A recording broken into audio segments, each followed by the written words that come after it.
There will now be a moment for silence, prayer, or meditation. Thank you very much. Recording in Please progress. be seated.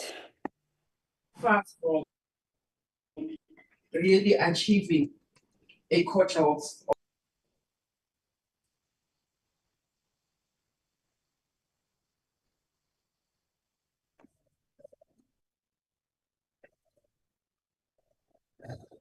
Can you request that we switch off the aircon? It's a bit chilly. Are you fine?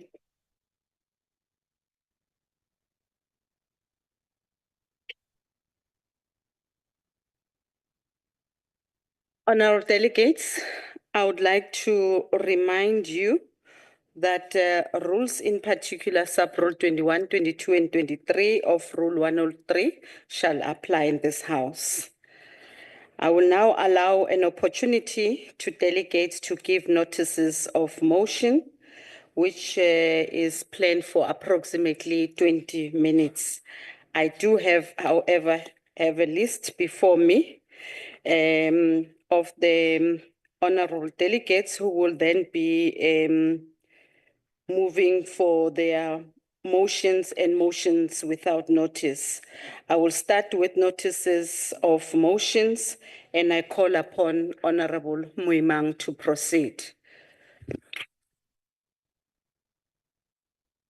Thank you, the Chairperson of the National Council of Province, for the opportunity, and greetings to honorable members of this August House.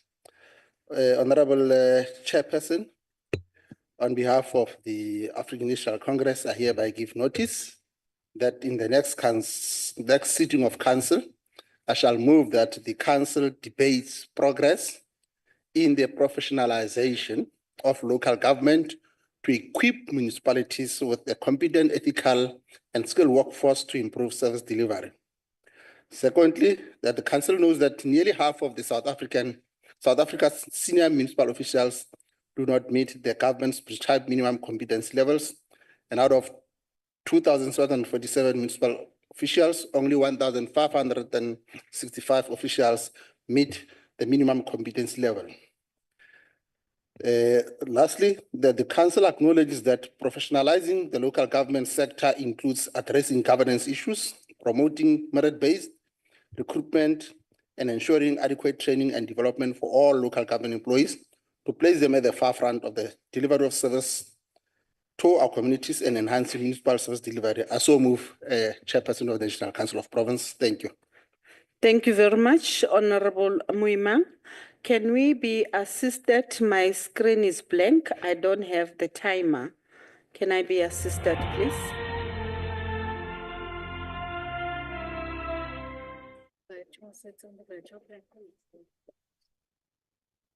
But I can't see anything from where I'm seated. There's nothing.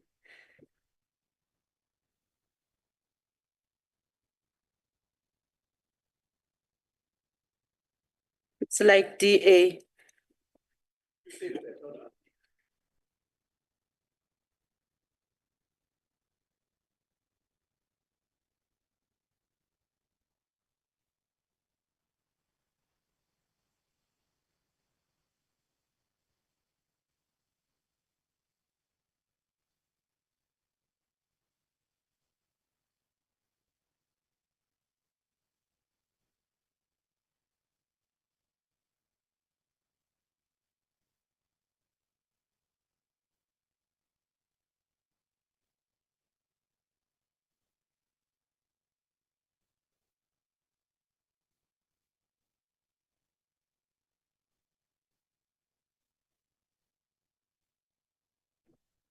Okay, thank you very much, and thanks for your patience, honorable members. We are going to proceed with the order of the day. I'm now calling upon Honorable Nzimande. Yes, in there. Honorable members and Honorable Chair, I rise on behalf of Mkhonto West Sizwe to give notice of motion that I shall move in the next sitting of this August House, that the House debate the quality of water which has reached a pandemic proportion and having presence of polycyclic hydrocarbons causing waterborne illness like cancer, high number of population not having access to clean and quality water, which is regarded as an infringement on their Section 24 of the Constitution, acknowledge availability of legal framework in dealing with water polluters, calls for responsive urgent action to realize NDP goals and full enjoyment of rights as espoused in Section 24 of the Constitution. We demand a comprehensive strategy since the established presidential task team on water has failed to advance for this full enjoyment of this right. We urge government to conduct regular water testing consumed by citizens, including rivers, JoJo, tank, supplied water. Developments reflecting a critical situation requiring immediate attention to the advancement of prudent health indicators, including increase of life expectancy for citizenry. I so move. Thank you very much. I'm now moving to the next speaker, which is Honorable Aris. Thank you very much, Chairperson. I rise on behalf of the economic freedom fighters that this council, in its next sitting, debate the need for the lack of ECD special needs and also the shortage of ECD practitioners for children with special needs. I so move. Thank you, Honorable Aris. The next speaker is Honorable Peter. Thank you, Honorable Chair.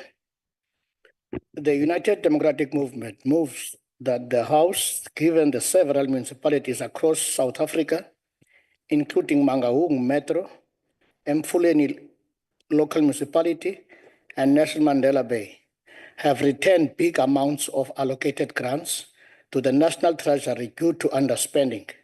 I wish to raise the matter at the next sitting of the House.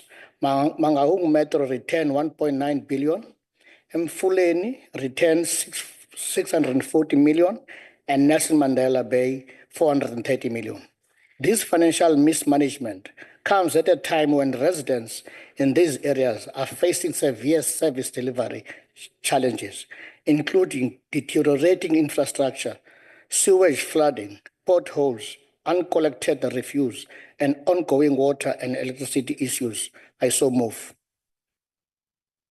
Thank you very much, Honorable Peter. I'm now inviting Honorable Nzimande.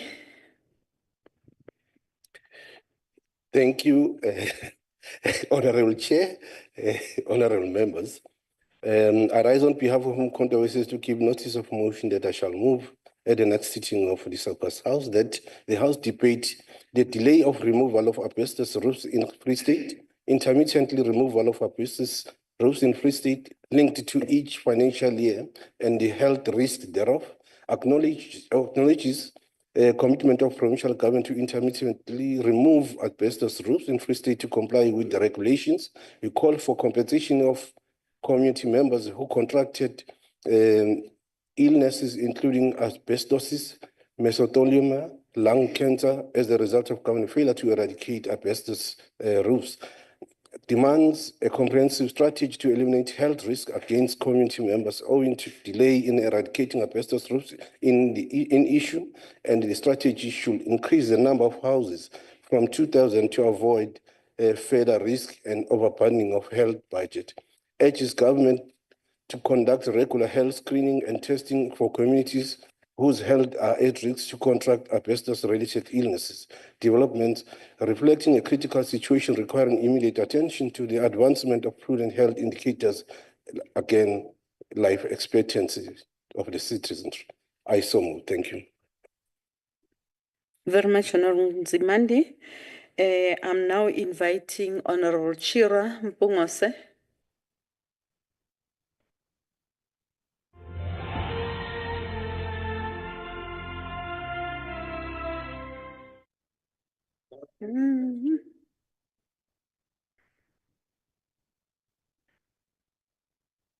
She doesn't seem to be on a virtual platform as well.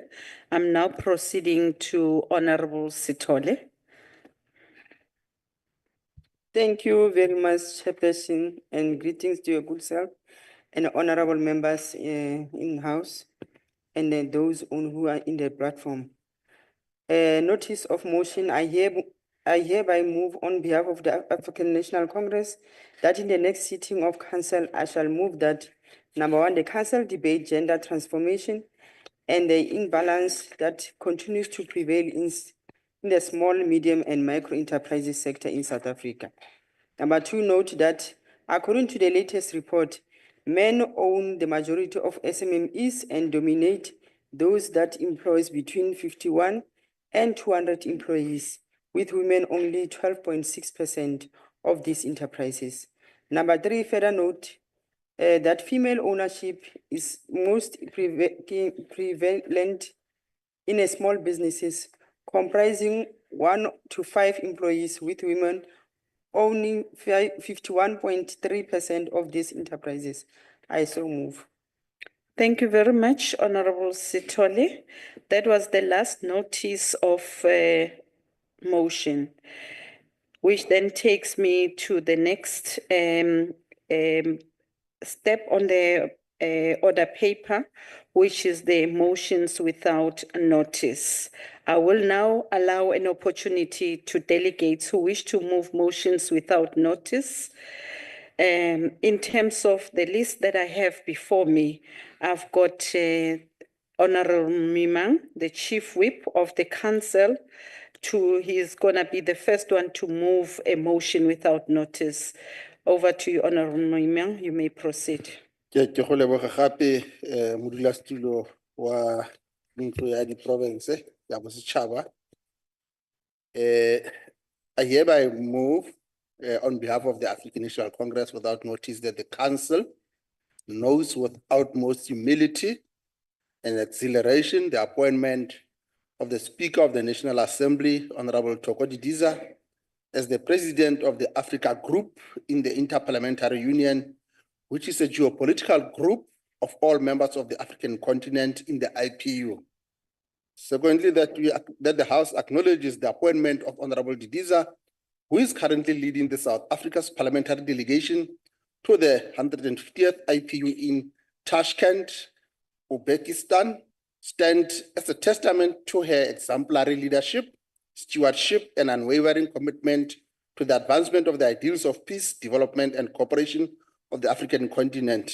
And lastly, that the House take this opportunity to congratulate and wish Honorable Thoko Didiza well as she undertakes the critical responsibility of leading the Africa geopolitical group in the IPU to remain at the forefront of advancing the Africa agenda of a prosperous, integrated, and peaceful continent. I so move, Chairperson. Thank you very much. Is there any objection to this progressive motion? I'm biased because she's a woman. We have already But started always. progressing. Thank you very much. The motion is agreed to. We will now invite the next speaker in the name of Honorable Noe.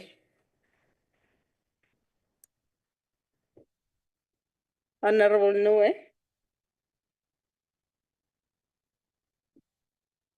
He's not on the virtual platform. Chair, on behalf of Honorable Noe, I hereby move without notice. on behalf of Honorable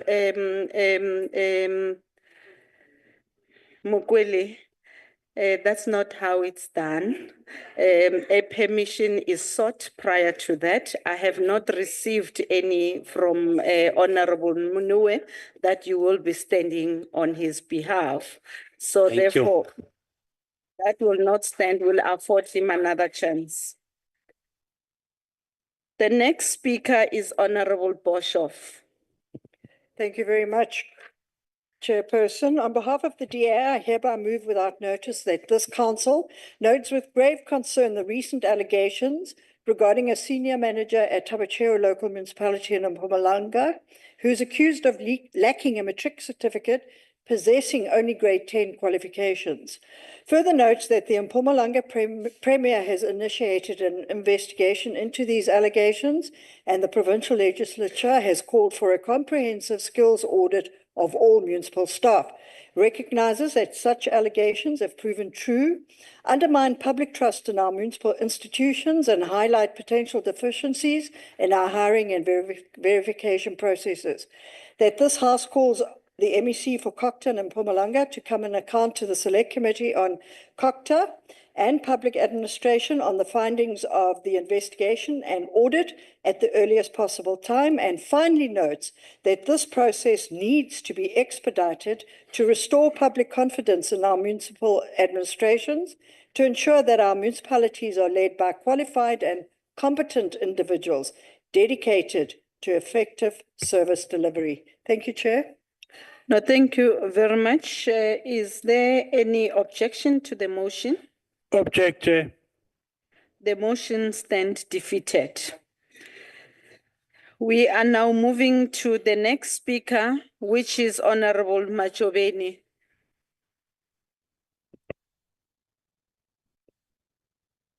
Thank you very much. Afternoon, Speaker and honorable members. I rise on behalf of the economic freedom fighters that this council note with concern the negative impact which the Ikwezi Quarry mining has had on residents in Pindweni in Nyandeni municipality in the Eastern Cape. Further notes that the Ikwezi Quarry is a holder of mining rights for stone in Nyandeni, which was issued on the 22nd March 2007, and the mine started to operate in August 2009. Recognize that Ikwezi Quarry has not undertaken any corporate social responsibilities and has not engaged in any acts which prompt local employment and procurement or community development, and that instead the owner of the project have employed their own children for bricklaying employment opportunities. Further note that recognize that blasting quarry operations are generally notorious for their negative effects on the environment and its community. Acknowledge that the negative impact which the Ikwezi Quarry has had on the community and homeowners near the blasting quarry operation, as there is toxic fumes, dust, burial sites have been drowned as a result, as well as reported cases. Honorable Machobeni, your time is up. I so move.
aligning with a party that puts people first and delivers where it governs. Also welcomes a group of respected religious leaders who have declared their support for the DA, recognizing their vital role in shaping the moral and social fabric of our communities, often serving as first responders to hardship and voices for unity and peace. Commands the courage of all individuals who choose to stand for what is right and contribute to building a capable, accountable, and honest state. Affirms the essential work of religious workers in fostering hope, dignity, and social upliftment, often in the most difficult circumstances, and calls on this House to affirm the essential contribution of religious leaders in fostering hope, compassion, and social upliftment, and notes that this commitment to service is in line with the spirit that there shall be peace and friendship, and that the people shall govern. Principles that call for inclusive participation in building a better South Africa and a new society Honourable Member, your rooted time in the is ideals of the Freedom Charter. Honourable Khutsong, your time is up. Your motion will be printed in full in the next order paper.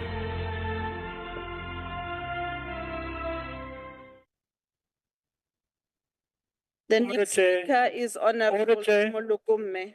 Order, Chair. Yes, Honourable Farmer. You're raising on which rule? I'm just seeking clarity, Chair, whether or not this was a motion with notice or without. Because We are on motions without notice, Honourable Farmer.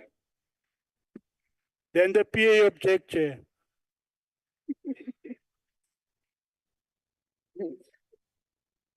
Honourable, the next speaker would be Honourable Molukume. Thank you, Chairperson.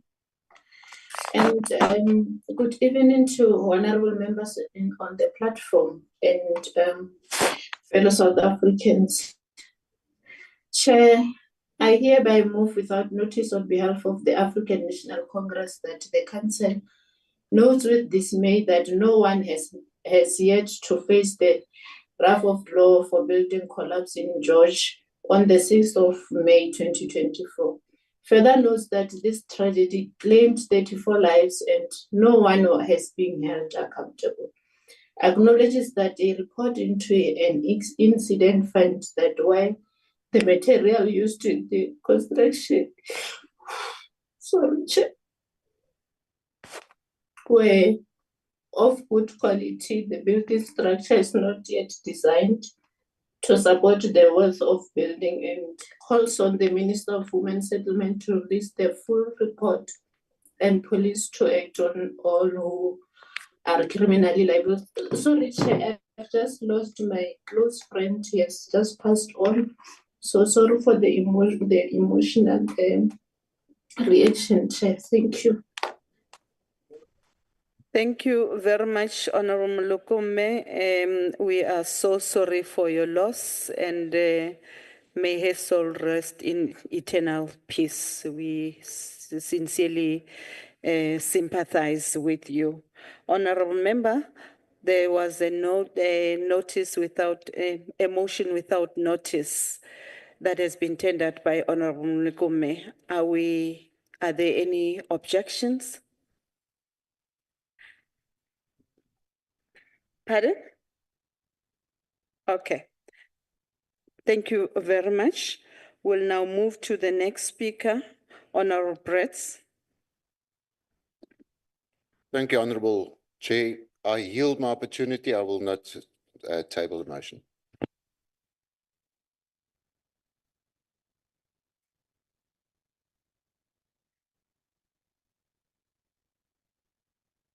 Was there a motion without notice, Honourable Brett? None. I've yielded my opportunity. No motion. Oh, okay. No, thank you very much. We'll now move to Honourable Nonkonyane.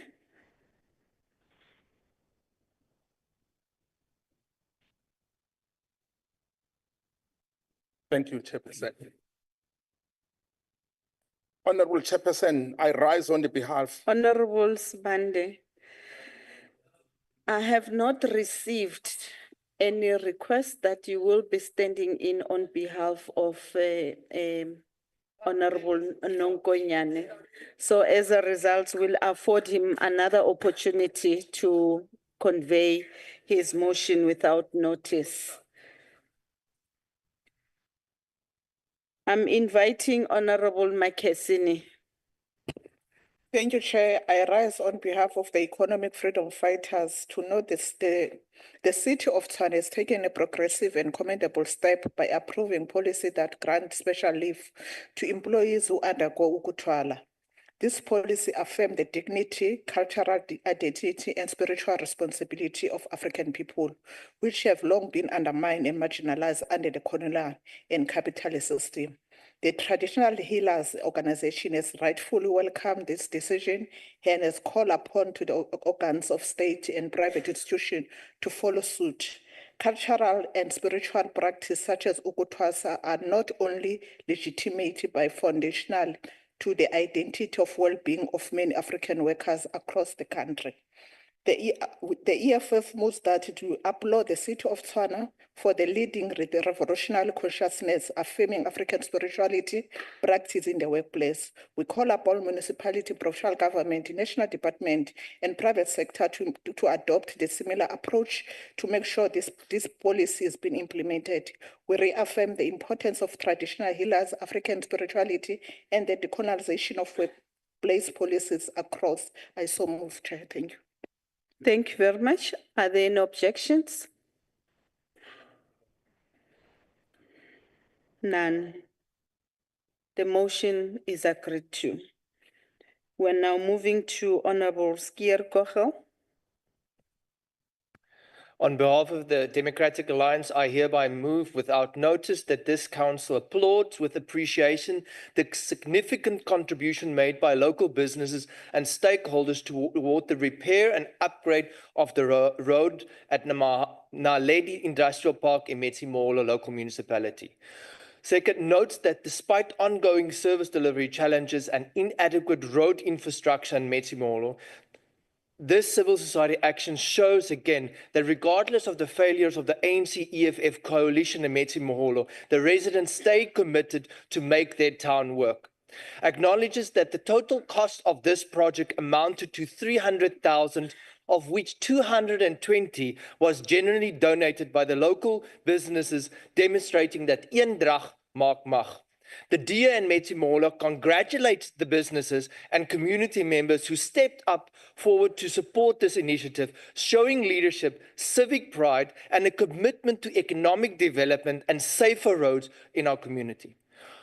5, calls on Metsimolo to stop wasting ratepayers' money and prioritize sustainable investment in infrastructure. I so move. Yeah. Are there any objections? Yes, Chair. The motion stands defeated. Honorable Peter. Thank you, Chair. Thank you, Honorable Chair. The United Democratic Movement moved without notice that the House notes with deep concern the tragic incident that occurred at Kwakomani Technical High School, where a grade 12 learner suffered severe injuries during a woodwork class, resulting in the loss of the 3 fingers, highlighting the serious failure in ensuring learner safety in technical education. A further notes the critical importance of technical education in South Africa as it forms the foundation of a skilled force necessary for economic development, and that learners must be properly safeguarded to succeed in these environments. UDM condemns the failure of the Department of Basic Education to ensure the proper visions of safety measures and equipment in technical schools, and the lack of adequate supervision and oversight which put the life and future of the learner at risk. UDM calls on Department of Basic Education to urgently investigate the incident, equip all technical schools with necessary protective gear and tools, implement robust safety protocols, provide immediate and ongoing medical care and psychological support of the injured learner, and ensure adequate academic support to allow him to complete his final exam. I so move. Is there any objection to the motion? The motion is agreed to. Honorable Baines. Thank you, Chairperson. I hereby move notice on behalf of the African National Congress that the Council number 1 note that 7th of April, which was yesterday, marked World Health Day with a focus on maternal and newborn health. 2, further notes that this annual event marking the anniversary of the World Health Organization's founding in 1948 aims to raise awareness about critical health issues and promote health equity globally.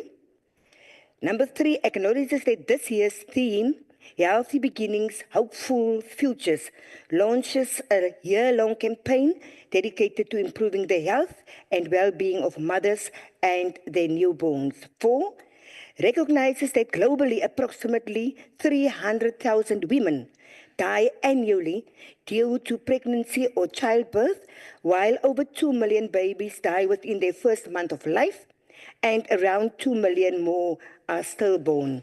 And we therefore calls on the Department of Health to increase access to essential maternal and child health. I so move. Thank you, Honorable Baines. Is there any objections to the motion? The motion is agreed to. Honorable Badenhorst. Honourable Chair, on behalf of the Democratic Alliance, I hereby move without notice that this Council extend congratulations to Premier Alan Winde and Provincial Minister of Infrastructure Tasha Simmers for unveiling the Western Cape Government's first inner-city mixed-use affordable housing development, the 918 million rand Leeuloop precinct. This bold initiative is a significant step in correcting spatial apartheid and advancing dignity through ownership. Notes that this is not just a brick-and-mortar project. This is a model of forward-thinking governance built on partnership, sustainability, and economic inclusion. Situated in the heart of Cape Town, the Leeuloop precinct will yield more than 840 housing opportunities, with 350 affordable units made possible through cross-subsidization. This means the open market units will directly finance housing for working-class South Africans. This is innovation in action. Acknowledges that it's built to 4-star green building standards with a net zero carbon certification target.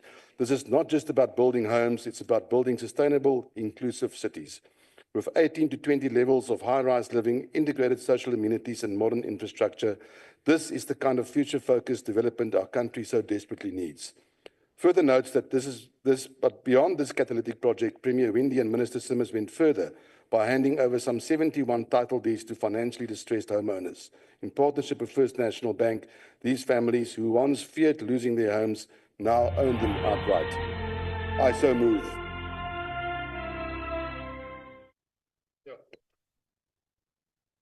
Is there any objection, honourable members? Object. The motion stands defeated.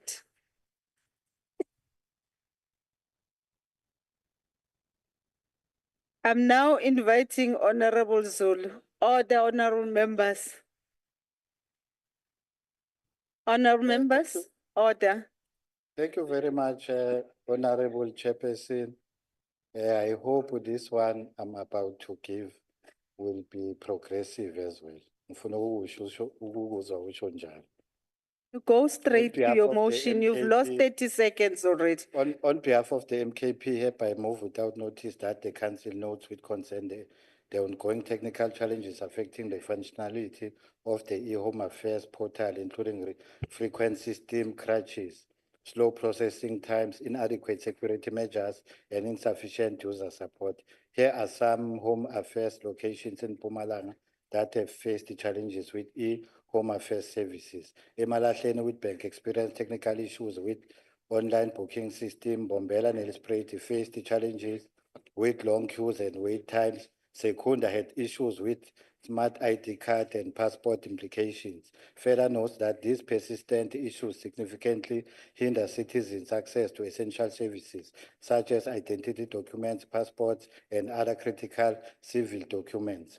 Acknowledges the importance of a reliable and secure digital platform in enhancing service delivery and promoting public trust in government systems.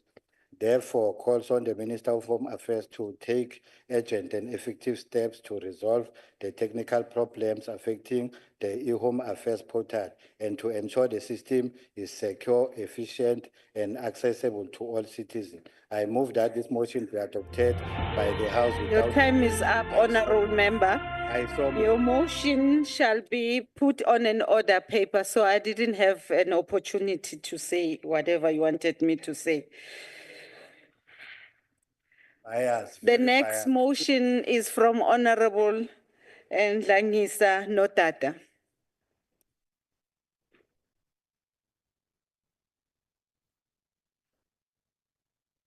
We are moving to Honorable Finis.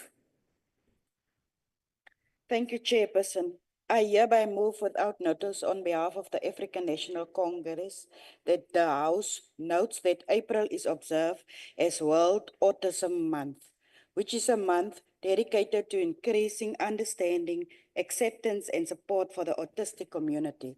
Further notes that the 2nd of April is observed as World Autism Awareness Day and is recognized by the United Nations. And this year the theme was Advancing Neurodiversity and UN Sustainable Development Goals.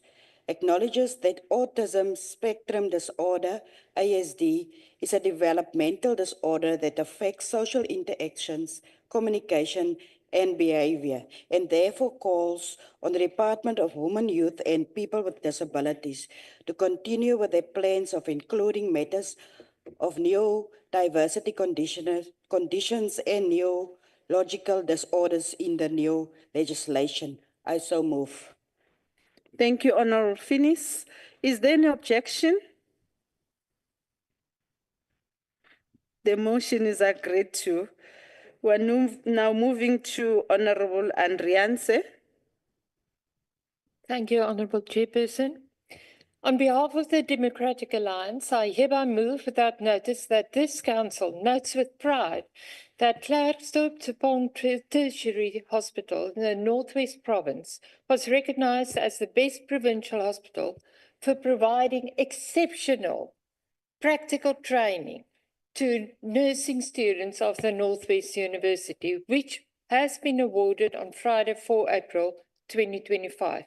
Further notes that in addition to this accolade, Sister Lesedi Tonyane from Klerksdorp Tshepong Tertiary Hospital was honored as the best professional nurse for her outstanding contribution to the nursing profession and calls on this House to commend these efforts to uplift the standard of healthcare, training and service delivery in South Africa. I so move. Is there any objection? The motion stands defeated. Order, honorable members. I'm now moving to Honorable Midupi. Thank you very much, Honorable Chair. I hereby move without notice on behalf of the African National Congress, notes that Operation Chanela continues to make commendable progress in fight against crime, with 13,633 suspects having been arrested through multidisciplinary operation. Further notes that a number of takedowns and major drug busts were recorded, which include the confiscation of 50 million worth of crystal meth during an intelligence-driven operation in Aluan North in Eastern Cape. Council acknowledges the major successes that has been made in the interception of truck and vehicle car hijacking syndicate, in which 4 suspects were arrested, and calls on the police to continue with this operation to ensure that we deal with crime decisively. I so move. Is there any objection to the motion of Honorable Mudipi? The motion is agreed to. Thank you very much, honorable members. That was the last motion, and motion without notice, which was rendered by Honorable Mudupi. We are now moving to the next item on the order paper, which I would like to take this opportunity and invite Honorable Badenhorst, the chairperson of the Select Committee on Public Infrastructure and Ministries in Presidency, to present the committee report. You've got 10 minutes, Honorable Badenhorst.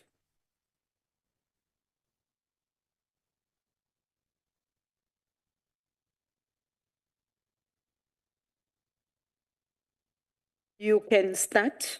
I will let you know when your time is up. I'm timing you. Honourable Chairperson, honourable members and fellow South Africans, the report in the Select Committee on Public Infrastructure and Ministries in the Presidency on the oversight visit to KwaZulu-Natal Province from 23 to 25 October 2024. Honourable Chair, may I continue?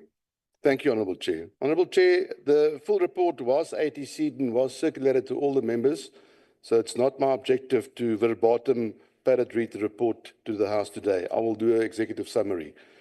The Select Committee on Public Infrastructure and Ministries in the Presidency undertook an oversight visit to the KwaZulu-Natal Province, specifically the Ugu District and the eThekwini Metropolitan Municipality from 23 to 25 October 2024. The primary objective was to assess the effectiveness, coordination and capacity of national, provincial and local governments in delivering critical public infrastructure and transport services. The visit encompassed a broad range of site inspections and stakeholder engagements, focusing on road infrastructure, social infrastructure, transport networks and port operations. Findings revealed significant progress in some areas, such as the completion of the Port Shepstone Magistrates Court and rural access roads. However, systemic challenges persist, including poor contractor performance, budgetary constraints, infrastructure vandalism, delays caused by so-called construction mafia, and disputes between municipal and national authorities on transport operational models. The committee highlighted the need for stronger intergovernmental cooperation, enhanced oversight mechanisms, and sustainable project planning to ensure long-term infrastructure resilience and socio-economic development. The context: the Select Committee operates in accordance to the Section 41(1)(h)(2) of the Constitution of the Republic of South Africa of 1996, which mandates cooperative governance and intergovernmental relations among spheres of government. Infrastructure and public transport systems are central to economic development, social cohesion, and service delivery. The committee's oversight was framed by the need to understand both the successes and failures within KwaZulu-Natal in the context of national infrastructure development. The delegation included members of parliament from across the political spectrum and provinces, reflecting a unified commitment to accountable governance. The visit was structured to allow for high-level briefings, community interactions, and direct inspections of infrastructure projects, providing a comprehensive overview of regional challenges and successes. The key findings, and I'll do this by theme, Honourable Chair. First of all, road and transport infrastructure. SANRAL reported varying conditions of roads within the province, with some 78% deemed good or very good, while 4% remained in poor or very poor conditions. Key upgrades are scheduled for the commencement in 2025, pending tender finalizations. The Provincial Department of Transport outlined a robust pipeline of road projects. However, progress is constrained by budget shortfalls and aging infrastructure. Local municipalities are implementing periodic road maintenance and upgrades, but these efforts are hampered by limited financial resources and delays linked to community unrest and procurement inefficiencies. Concerns about interference by the construction mafia were raised. Local facilitation and subcontracting to legitimate local businesses have mitigated some issues, though further security and oversight are needed. The Go Durban Integrated Public Transport Network is at risk due to an impasse between the municipality and the Department of Transport over the operational model. Delays threaten 400 million rand in contractual settlements and jeopardize public trust. Under social infrastructure, the Port Shepstone Magistrates Court stands as a model of dignified, secure, and modern justice delivery. The project, however, faced legal and logistical hurdles, including a contractor dispute that cost the department some 62.5 million rand. Community halls in Franklin and Glangengweza have been completed, but maintenance, security, and utility challenges undermine their full utilization. Poor workmanship and lack of equipment hinder effective service delivery. Municipalities have made headway in the electrification and public facilities, including sports centres and community markets. Nonetheless, gaps in security, quality assurance, and service delivery coordination remains.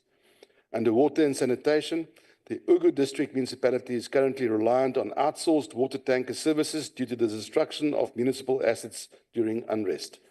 This has imposed a significant financial burden, the exact cost of which is to be clarified. Under port and rail infrastructure, Transnet presented a comprehensive master plan for the Durban port, including upgrades to terminals and the installation of a new dry dock. Operations are hampered by aging equipment and staff shortages, especially within tugboat and pilot boat services. Truck turnaround times remain a serious bottleneck, with delays of up to 277 minutes. An online booking system and improved customs clearing have been introduced to improve efficiency. Freight rail capacity is being restored through repairs to flood-damaged locomotives and partnerships with industry, showing year-on-year improvement in tonnage transported. Under rural infrastructure and economic inclusion, the Welaziwe Rural Bridges Program is behind schedule, with only 4 of 13 planned bridges completed. Challenges include lack of lab testing, protective equipment for workers, and municipal service support. Municipalities are encouraged to leverage community infrastructure for local revenue generation through public-private partnerships and hire-for-function models. Our recommendations, Honourable Chair, under intergovernmental coordination, the Department of Transport and eThekwini Municipality must resolve the Go Durban operational dispute. Both the department and the municipality have been informed that a follow-up briefing will be scheduled to track the resolution of the matter between the two entities. SANRAL is urged to resume negotiations with provinces regarding the transfer of strategic roads. Infrastructure quality and accountability, implementation of the construction management system, the CMS, as a mandatory tender requirement for contractors across SANRAL, Department of Transport and the Department of Public Works projects. Municipalities must submit detailed reports on project costs, progress, and reasons for variances. Monitoring and oversight, the Department of Public Works and Infrastructure must report back within 6 months on the resolution of the Welaziwe program challenges. Transnet was informed to submit a performance report for the Durban port for the 2024 festive season. The Select Committee will conduct a follow-up engagement with Transnet on all port operations. Community infrastructure management, municipalities should standardize maintenance and security frameworks for community halls. Local government should explore revenue-generating strategies and CSR collaborations with contractors. Public safety and procurement integrity, national government to develop a coordinated strategy to address disruptions by the construction mafia with SAP support. All infrastructure departments must include social facilitation and community liaison roles in project planning. In conclusion, Madam Chair, KwaZulu-Natal remains a province of great strategic importance for South Africa's socio-economic development. While progress is evident, long-standing issues require decisive action and political will. The Select Committee remains committed to supporting all spheres of government through robust oversight and enabling intergovernmental collaboration to achieve inclusive infrastructure growth and service delivery. I so move the report. Thank you, Madam Chair. Thank you. Honourable delegates, that concludes the presentation.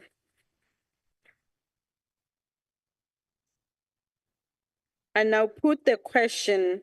The question is that the report be agreed to.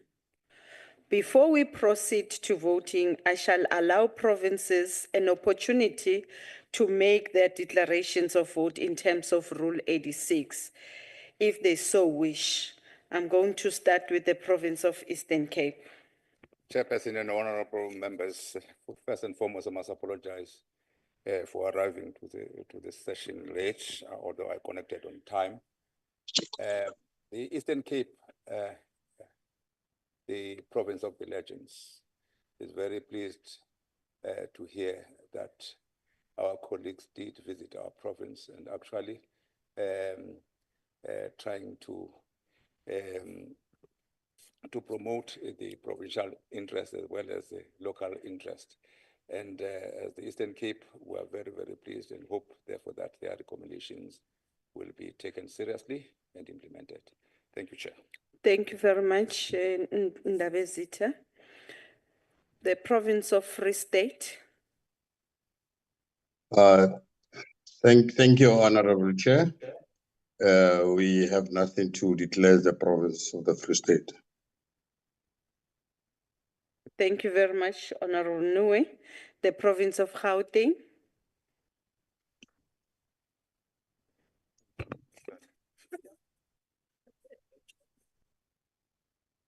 No, Chair, as the province of Gauteng, the home of champions, let's marry ourselves to the views of the province of the legends and welcome the report. Thanks.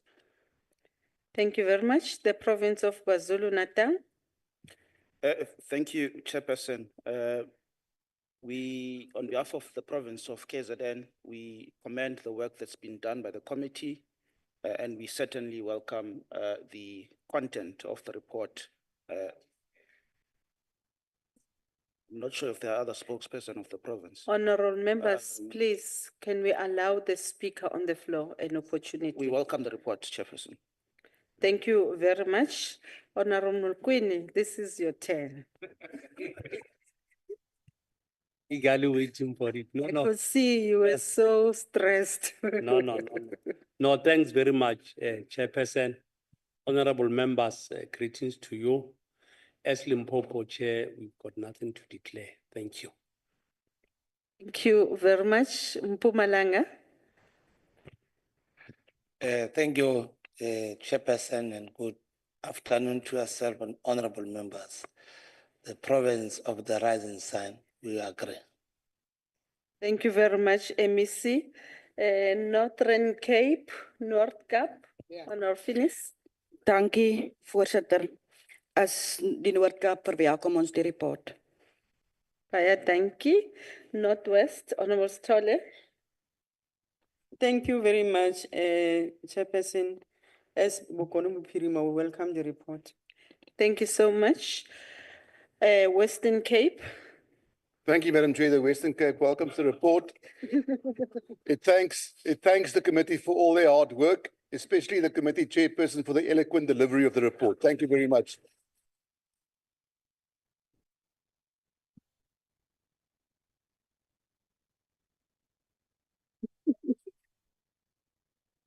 Thank you very much. We shall now proceed to the voting on the question, and the question is that the report be agreed to. I now call upon the provinces to cast their vote. When called upon, the heads of delegations must indicate whether they vote in favor or against or they abstain. Accordingly, I will start once more with the province of Eastern Cape. Chairperson and all members, the Eastern Cape will vote in support of the report. Thank you very much. Eastern Cape voted in favor. Free State, Honorable Nue. Thank you, Chair. As we appreciate and accepted the report, we vote in favor of the report. Thank you very much. Thank you very much. Gauteng. We're following suit, Chair. Thanks. Thank you very much. KwaZulu-Natal. Thank you, Chair. On behalf of the province of KwaZulu-Natal, we vote in support of the report. Thank you very Farmer, much. you need more votes for this one. Honorable Mokwele.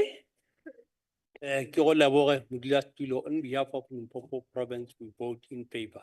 Thank you very much. Mpumalanga. Chairperson, we vote in favor. Thank you very much. Northern Cape. Chairperson, we vote in favor. Thank you very much. Northwest. Thank you, Chairperson. We vote in favor. Thank you very much. Western Cape. The Western Cape supports. Thank you very much. I hope it comes with lessons, Honorable Badenhorst.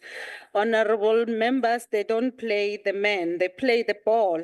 So there's something to take home for you as you praise yourself as well. Thank you very much, Honorable members. Thank you, Honorable Chair. The voting has now closed.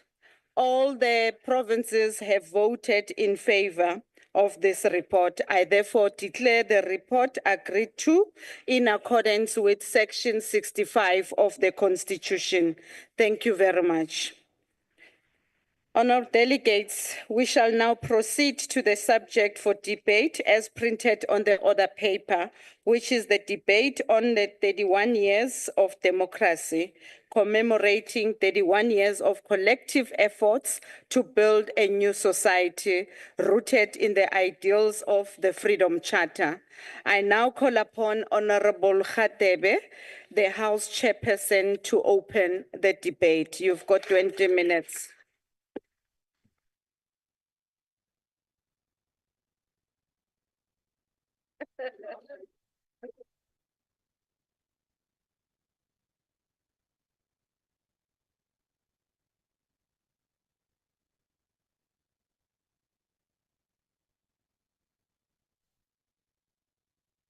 Thank you, Honorable Chairperson Ryder, the presiding officer, the chairperson of the NCOP, Honorable Musweni Sipane, the chief whip of the council, Honorable Maimang, ministers and MECs present, permanent delegates and special delegates of the NCOP, the representatives of the local government, fellow South Africans, comrades and friends.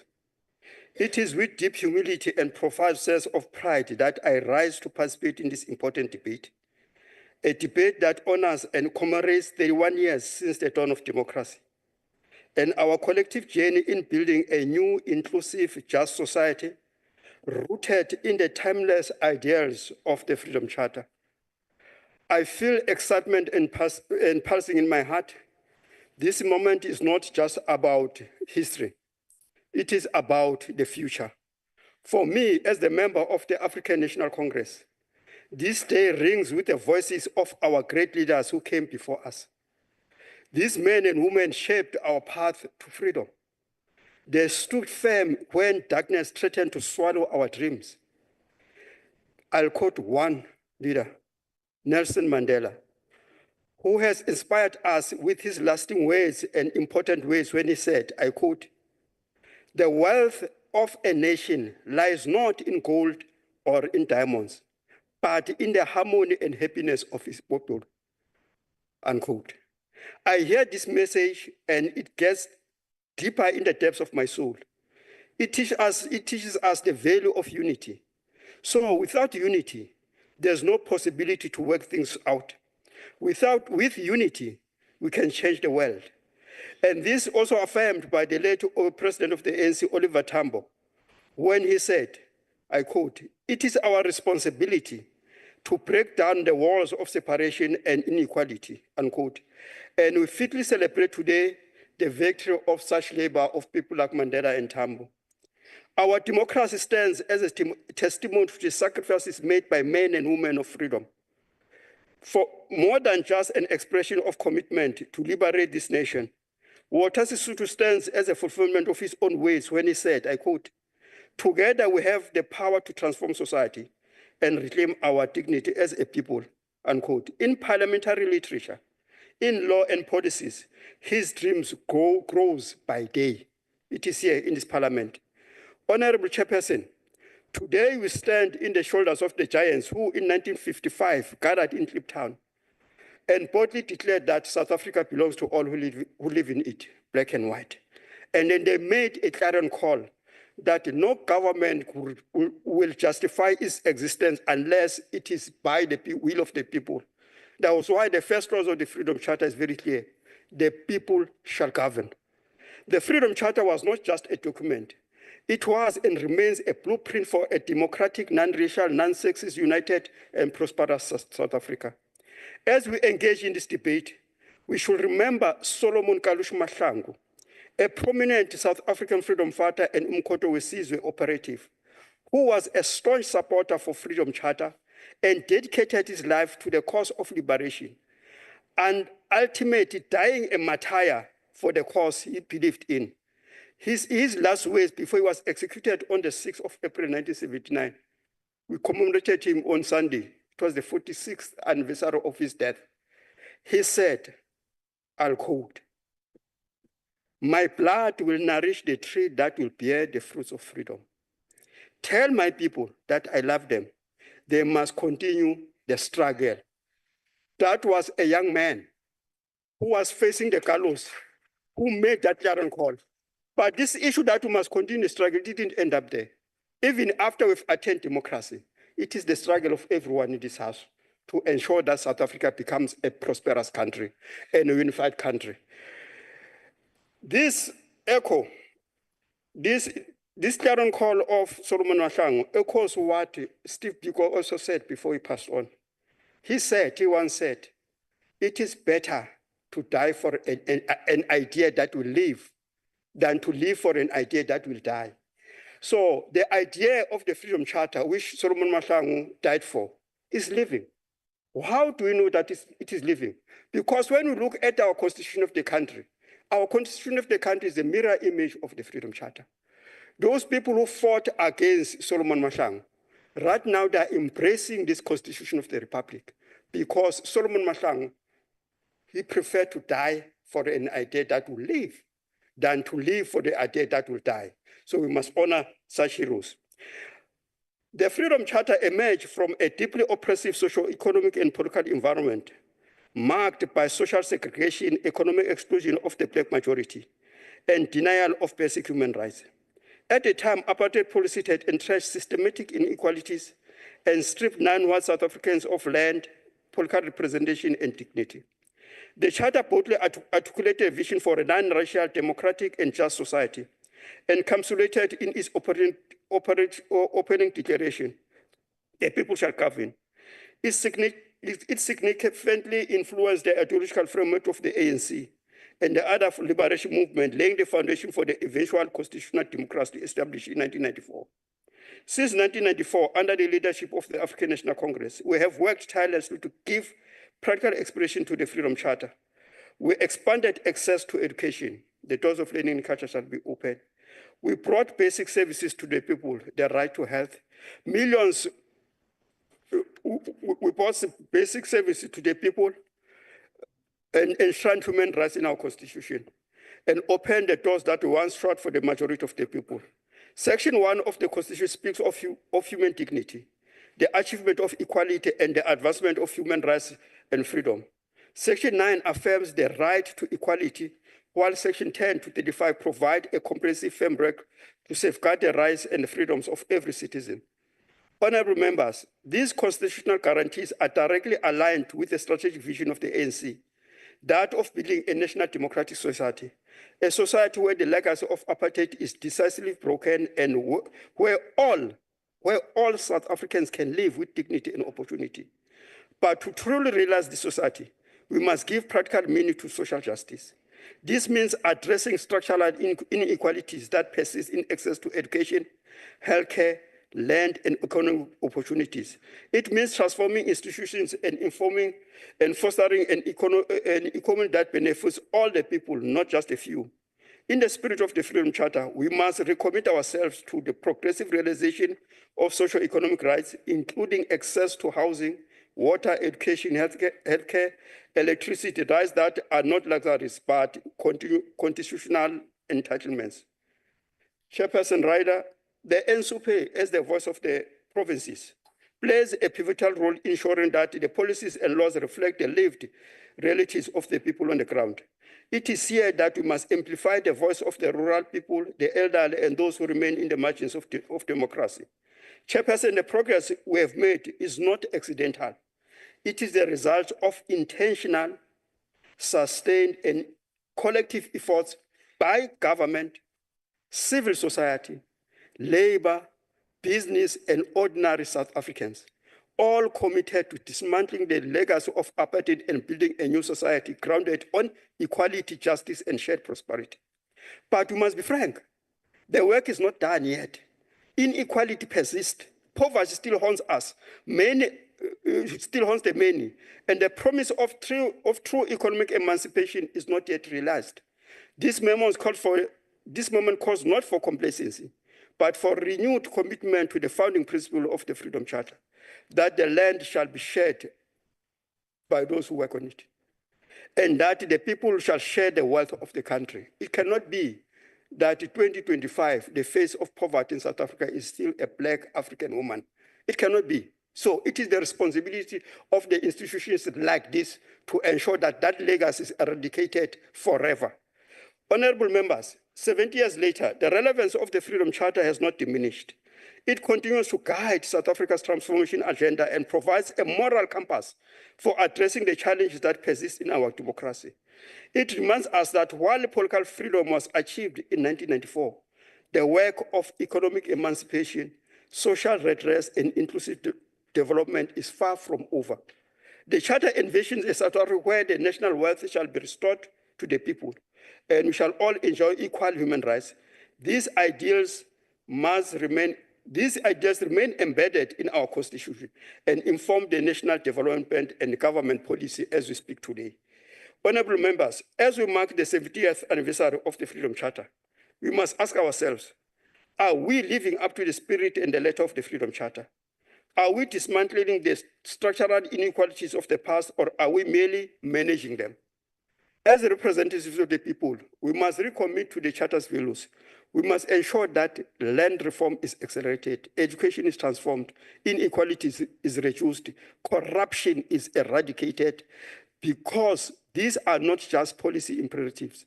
They are promises we made to the people in 1955, and this for all the generations which followed them. Today, we reflect not only on the project, but also on how we deepen our democracy, make it more participatory, more inclusive, and more transformative. That's why at the heart of the vision of the national dialogue is the platform that seeks to engage all sectors of the society, from the grassroots activists, communities to policymakers, to business people, to the clergy, in a meaningful conversation about our collective future. Remember that even the Charter itself, to have those 10 points there, those 10 points were canvassed throughout the country. No village was spared. The people who were canvassing for those ideas went throughout the country. Now again, 70 years later, we're still faced with that dilemma. We must now go all out and ensure that all South Africans participate in the national dialogue so that they can express their aspiration, so that we can see that as the state, what can we do to ensure that their vision and values are going to be implemented. Chairperson, democracy does not thrive on elections alone. It is nurtured through ongoing engagement, deliberation, and public participation.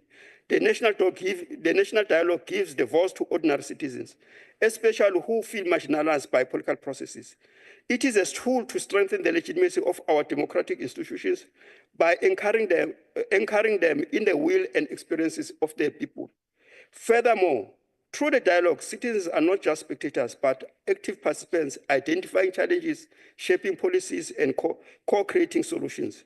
As custodians of this democratic project, we, the parliamentarians, we must not take freedom for granted. Let us embrace the national dialogue as a vital instrument to heal the divisions, build the trust, and chart a more equal society, just and united South Africa. Let us use it to ignite hope, especially among the youth. We know very well that our youth are badly affected. The highest rate of unemployment is the segment of the youth. So it's high time that we bring them in so that they can also have their voice in charting the vision for the next South Africa. Chairperson, as we reflect the journey we have traveled since 1994, let us not confront the road ahead. Let us also confront the road ahead with clarity and courage. Let us strengthen our democratic institution, deepen our constitutional democracy, build South Africa that lives up to the ideas of the Freedom Charter, the Constitution, and the National Democratic Revolution.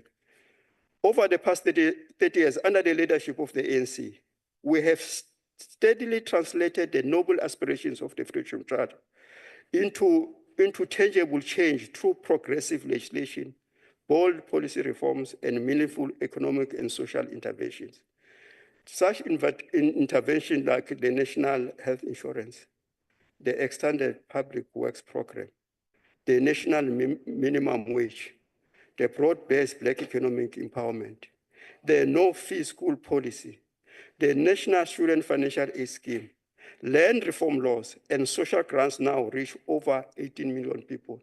This is the practical expression of what the Freedom Charter is expecting us to do.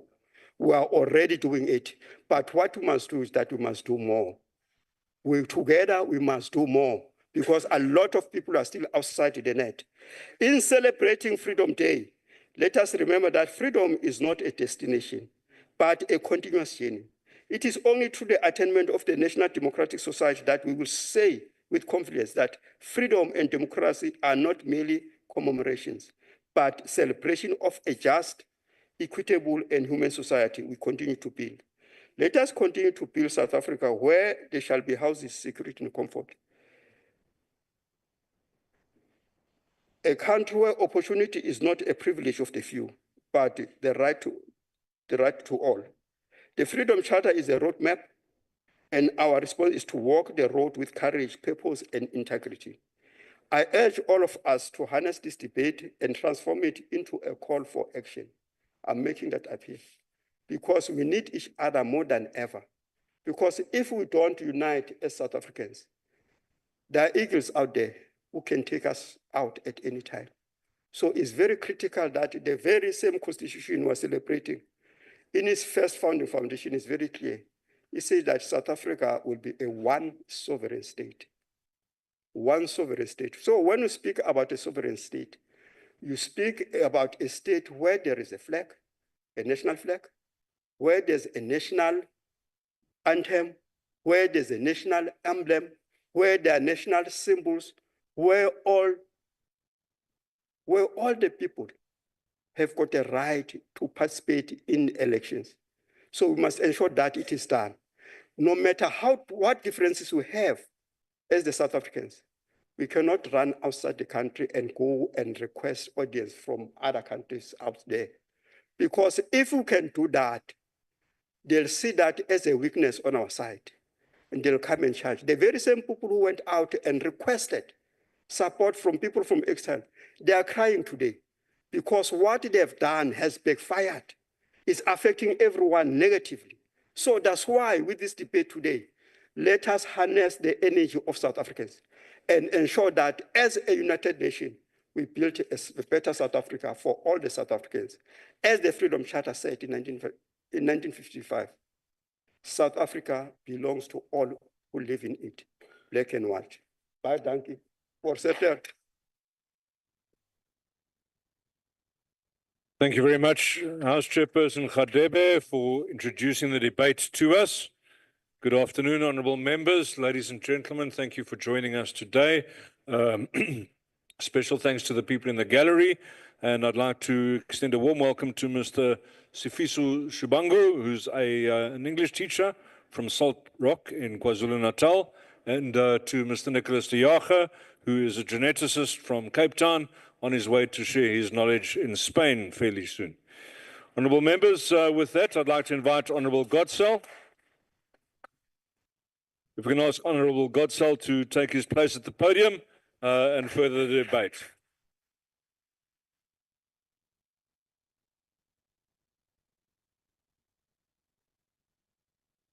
Honourable Chair, honourable members and fellow South Africans. Last week, after the debate on the fiscal framework, I had a brief but revealing exchange with an ANC NCOP member. During that debate, someone made the sweeping statement that those who do not understand poverty should not profess to act on behalf of the poor. I asked the member respectfully whether she had ever considered that some of us, despite not fitting her stereotype, may have in fact lived in poverty, that we may have first-hand experience. No pause, no reflection. Her answer was chillingly blunt. I don't have to, because she said she knew where I came from, because I'm white. There was no inquiry to my background, my principles, or my values. She didn't care what my parents stood for, what they taught me, or even what I do and why I do it. All that mattered to her was the color of my skin. That moment, Honourable Chair, hit me hard, because in that member's eyes, my story, my voice, and my views did not matter, all because of the color of my skin. And the irony, Honourable Chair, is that the ANC brings a debate to this House to commemorate 31 years of collective Honourable efforts. Chair, point of order. Please take your seat, Mr. Khutsong. Yes, Honourable Varnos, what's your point of order? Rule 68(1), Chair.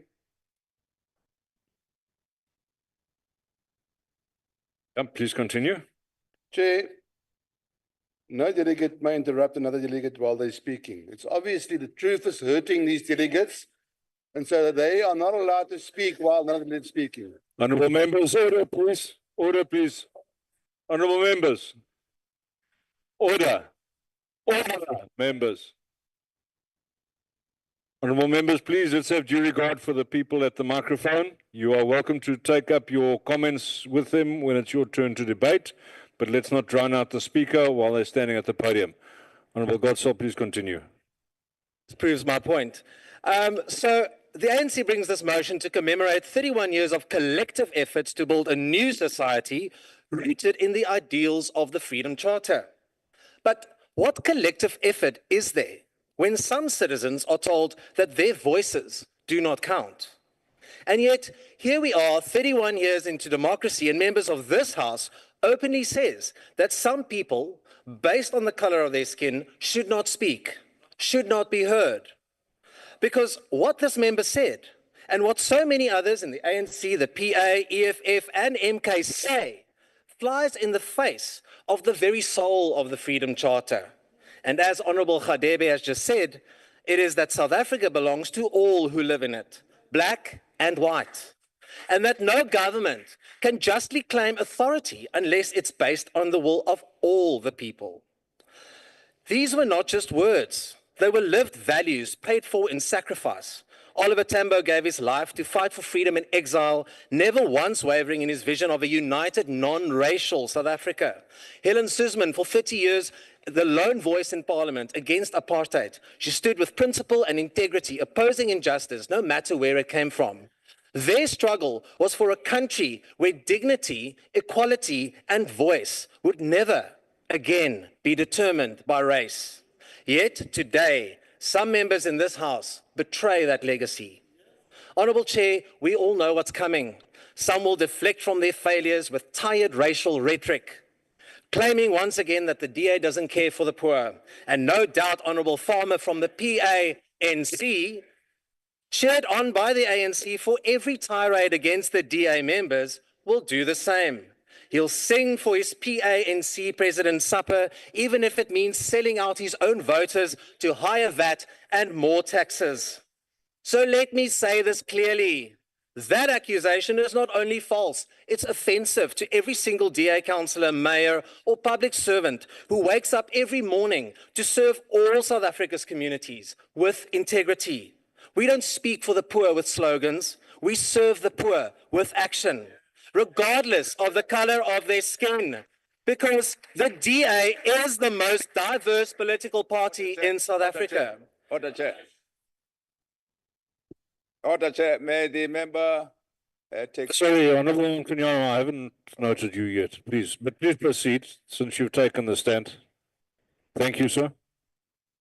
Thank you, Chair. I was rising to ask if the member would take a question. Honourable Godso, would you like to take a question? I told the honourable member before, I don't have enough crayons. We may not be perfect, but where the DA governs, we deliver. In the Western Cape, more homes have clean water, flush toilets, and working sanitation than anywhere else in the country. And unemployment is the lowest, schools function, clinics stay open, and roads are maintained. That's not a promise, it's proof. Not because we profess to be perfect, but because we work, because we care, because we govern for the people and not for the politically connected. And we don't tax more to steal more. Honourable Honourable Godsall, Farmer. please take your seat. Honourable Farmer. I stand on Rule 61B. The honourable member is making a deliberately statement which the delegate knows is false. They are not protecting the poor. Honourable, that is a point of debate. Your point of order is out of order. Honourable Godsall, please continue. Now that Honourable Farmer doesn't even know the difference between a motion of notice and a notice without motion, so don't take that from him. Yes, Honourable members, and yes, Honourable Khadebe, we fully acknowledge the atrocities of apartheid, a brutal system that dehumanized, excluded, and oppressed millions of people based solely on the colour of their skin. Does that sound familiar? But let's be honest, Chair, if the ANC has not spent 31 years building the ideals of the Freedom Charter, it has spent 31 years building an elite club for comrades, cronies, and for the connected. While the people suffer, the rich get richer, not by innovation, not by merit, but by corruption. We all remember the Guptas, the Zumas, and yes, even still members sitting here on the precinct, like Honourable Gigaba, considered one of the chief architects of state capture. And let us not forget our current deputy president, once implicated in the same web of looting that hollowed out our state. Even then. Honourable Godso, please take your seat. Honourable Nonkanyama. I wonder whether Honourable is aware that there's a sewer in Kukuletu. That's not a point of order, Honourable Member. Honourable Godso, please continue. Shame, man. The truth hurts. Let us not forget about Fikile Mbalula, the Secretary General of the ANC, who sails in luxury yachts and campaigns in armored Mercedes G-Wagons, and who is connected to bodyguards who are accused of fraud and corruption. Meanwhile, the DA Secretary General drives herself in a Toyota Yaris. It's easy to play the role of the people's champion when you never carry your own bag, like the EFF's Commander-in-Chief, whose Louis Vuitton backpack has its own staff member. It's easy to speak for the downtrodden when you live in palaces like the MKP's disgraceful president, who lives in luxury off the taxes of the very people who he claims to fight for. What, does your Louis Vuitton bag not have its own staff member? You hide behind racial rhetoric. You cry foul every time someone wants to expose the rot. Honourable Godso, please take your seat. Please take your seat, Mr. Barnos. Mr. Kirike, your point of order, please. Yes, can I, Chairperson, ask the member whether he will take a question, please? Thank you very much. I believe he's already indicated to the contrary. Honourable Godso, will you take a question? For you, I might need less grounds, Okay, but still please not take, enough. Because you're please take your seat again, Honourable Godso. So, Honourable Godso, please take your seat. Honourable Barnos, you are next. Honourable Chair, Rule 68, nobody will hear the answer to the question if they don't stop babbling at the back here while he's speaking. Can you please ask them to keep quiet? Honourable members, again, due regard for the speaker, please. Honourable Godso, please continue. That lijkt me dat Louis Vuitton sakkie maak baie amok. Anyway, you hide behind racial rhetoric. You cry foul every time someone exposes the rot. But after 31 years of power, what kind of country have you built? Where taps run dry and millions live in darkness without electricity or hope. That's why the electorate took the power away from you. You turned hope into disappointment, and instead of taking responsibility, you divide and you deflect. And that is how you see, if that is how you see your fellow South Africans, then the ANC is no better than the racist EFF and MK.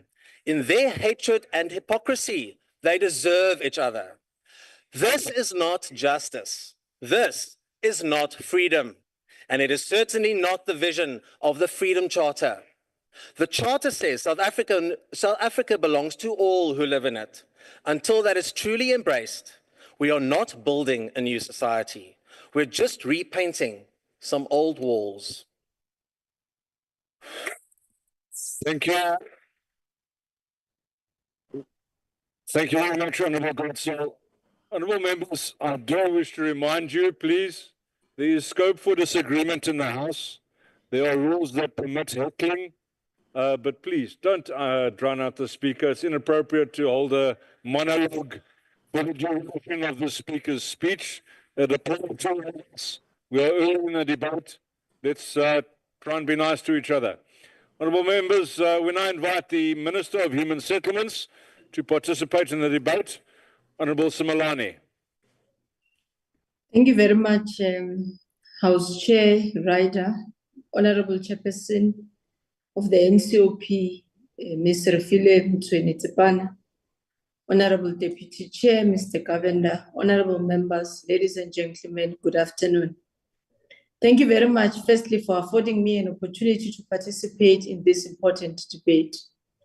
We enter this debate as Human Settlements family to give a detailed account and muse on progress made in creating integrated human settlements to regress the legacy of apartheid, spatial development, and ensure that the people of South Africa have access to housing. Honorable House Chair, this timely debate coincides with the 70th anniversary of the Freedom Charter since its crucial adoption in Kliptown in 1955 by the people of South Africa, and it succinctly articulates the hopes, aspirations of our people. It aspires and laconically expression that there shall be houses, security, and comfort. One of the defining tasks of the democratic developmental state is to systematically undo the legacy of apartheid spatial settlement, a legacy that continues to exclude the majority from opportunity, mobility, and dignity. But it also forces us to look into what did we do in the past 30 years. We moved in terms of creation of the human settlements from 30% of electrical connection to our residents to 97%. Over 60% of our communities, particularly Africans, saw electricity for the first time in their household under the leadership of the democratic dispensation as led by government of the African National Congress. For the first time, our African grannies were also called and divided the dignity that they deserve by being increased in a social wage that we today carry through the Department of Social Development for the first time under the democratic dispensation. What were they given as a life before that? Backyard dwellers in towns and kitchens where they used to work, even given food shared by a door for them to be able to live. But this government brought dignity to those people. Let us look into why development has not happened in the past 30 years as well. Who has been against the policies of ensuring that we pay our workers well? It can only be the Democratic Alliance. Who is afraid of democratic dispensation in terms of economic empowerment policies of broad-based economic development?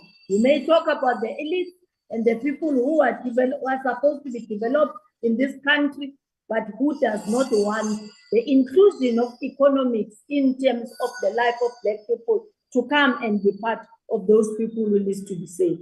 It's a defining task. We all took part in the struggle. Others fought for freedom. It costed them life, death, tears, sweat, and blood. Who did the system favor? Today, they come and say, we are for those whom the system never favored. Even if you joined Beas Nodie, you still had a white privilege for the very same fact that you are white. Even if Margaret Thatcher stood in that parliament and fought, there are privileges which she still had because she was white. We are reaffirming the white paper of human settlement of 2024, which says for decades, poor and the working class of South Africa have lived on the margins, spatially, economically, and socially disconnected from jobs, education, healthcare, and social services. Today, who speaks against the bill that ensures that all our children are educated in the same space equally and with equal share and favoritism? We all know who. We want national health insurance to cover all our Africans as part of the delivery of what primary health care has been promised in this country and is championed by the African National Congress. We know who voted against the budget which promotes that. They can't come here today and tell us how much they love us. We know who supports Israel against the people of Palestine who are murdered every day, which is a policy that our African National Congress lead in terms of ensuring that the people of Palestine shall be free like we are. So you claim to have joined us. Why don't you join those who are struggling today in trying to face their issues? We are trying inclusively, integrated and sustainable human development. Who has the High Court of South Africa, the Apex Court, the Constitutional Court of this country, found incrementally as departments of human settlements in the provinces having fines for people who have been allocated 30 kilometers away from all the residences? Is the Democratic Alliance City of Cape Town. Have you forgotten what you did to the city of Tshwane and deliberately demolishing it? Mayor Brink has been recalled precisely because he couldn't lead. What is he doing now? Dealing with the very same Action SA-led mayor who's assisted by us to turn the situation around for the people of Tshwane. A bold and a strategic intervention for the 7th administration. 136 priority areas have been developed, of which one is the National Spatial Development Framework and the integrated development plans of municipalities to create geographic zones to ensure that there's no longer fragmented and racially segregated, inefficient urban areas which were inherited from our past. Who is against the expropriation of land that is supposed to be given spatially into people who are segregated and are still far-flung, driving all the way from 4 o'clock in the morning from Gwandebele to Tshwane today to come and work, still dispossessed of land? How many hectares of land do you pass coming into the areas and the cities that have been rent by those who don't want to ensure that the black skin and the white skin today are equal? We are consolidating, therefore, this social and spatial investment to ensure that integrated planning is coordinated. Honorable Chair, this is not about housing only. The special instrument which has to catalyze transformation. The alignment of human settlement development grant and the informal upgrading partnership grant funding for the PDA is essential. While this alignment will ensure the shift from fragmented projects, our areas are based in investments to ensure that we are creating well-planned and complete areas.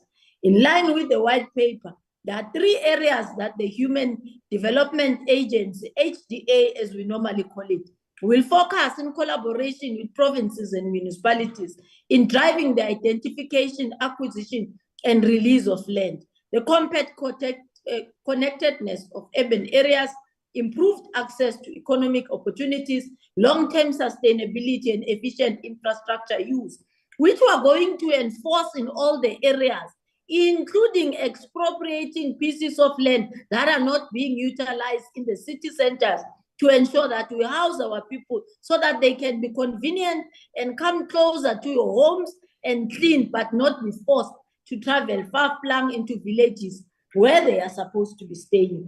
Recognizing that these dynamics are constantly evolving, a national process is underway to review and update all the PDAs as they have been. So this strategic policy shift, it includes that white paper emphasis that I've been talking about. Honorable Chair, we're addressing again our 2024 to 2029 medium-term development plan commitments, which includes, amongst others, developing master plans for all the metros in a comprehensive way, but also ensuring that the districts and their locals live up to the 3 PDA's fundamentals to ensure that the 23 districts that have been mapped already encompass intermediate cities, so that such an approach will work in the development of our grand plans. We just handed over a grand central building in the city center of Midrand. 990 rental units were handed over, predominantly to people who qualifies between the criterion of 3.5 to 22,000 rand. Why are we targeting such areas? So that people could be centrally located. Who said this is happening only in the city of Cape Town? Yes, formal settlements and the upgrades, even in other areas. In the city of eThekwini, for example, you find many of such. Currently, we are working together with the city of eThekwini, KwaDukuza municipality, and the province to be building the same integrated settlement to ensure that we deliver more in what the city center. The land is in Palito. Yes, we are having challenges with neighbors who do not want people who look like me. But the integration and the intention of social cohesion is to bring those who have been marginalized into areas where they all believe in staying. So Oliver Tambo remains very relevant, even in 70 years of what they dreamed about in 1955. The specific spaces of what has been donated by Public Works, 2,500 hectares and more, we're also looking into initiatives of purchasing land in towns and expropriation of hijacked buildings. Tomorrow, the department will be delivering the outcome of what caused the collapse of the George building. You will see the good implementing municipalities under the nice-led party, which has no mistake, which is not led by anyone who creates mistake, but 34 people died, lost their lives because of cutting corners, of not following processes and procedures, of being sure that you rather deliver and promote capitalism instead of ensuring that you secure and safeguard the lives of our people. Were those workers properly remunerated? No. Were those workers properly registered? No. Is it difficult for Department of Labor to pay them today and trace them, even when some have lost limbs, legs, arms, because of a caring, democratic-led municipality? Tell us, we will tell you back. Because Jaruna, they are patwa, Jababangwe, they are pepeto. As I conclude, let me hasten to indicate that we ensure that as human settlement, we give strategic, forward-looking policy foundation to ensure that our plans, including the safeguard of our people, that their security highs, and also ensuring that our instrument to drive spatial transformation are embedded on aspects of integration. In the same pace, funding, land, partnership remains our levers. We launched on the 28th of March a program with NFHIC of ensuring that we fund small and developmental developers so that they could be the ones who develop on behalf of our people. Because by choice, those who are moneyed, who got the inheritance from their great-great-grandfathers, when our fathers had nothing and still have nothing today, developed by choice for big and commercial business and not for the settlement of African people. We intend to incubate such jointly with the NHBRC and the SABS, which is the Bureau of Standards, to assist them to credibly renovate all buildings in city centers and accommodate our people at an affordable rate that they can be able to afford to live on. If you look into our first home finance program, which NFSC runs as well, it is well beyond, as we close the financial year, all the money that was allocated has been given. What does it do? It caters for all Africans, blacks, yes, coloreds, yes, who are neglected and rejected by commercial banks. Don't give them money even if they work, don't give them bonds. We are giving them over 5,000 in this financial year that we are closing. The department is trying to double the money to ensure that we increase between 10 to 15,000. African children who have fought themselves out of poverty, they are the first ones to work in their household to try and develop themselves. It is difficult. What does the capitalist bank do?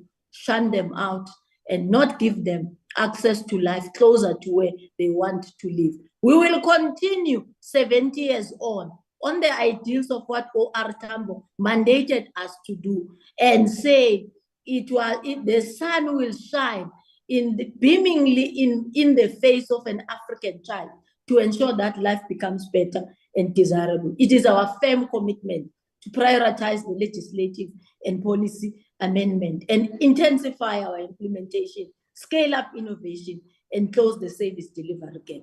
Let us move forward boldly with unity, focus, and agents to create integrated, inclusive, and future-ready human settlements to restore the dignity, foster opportunity, and right spatial legacy of our past.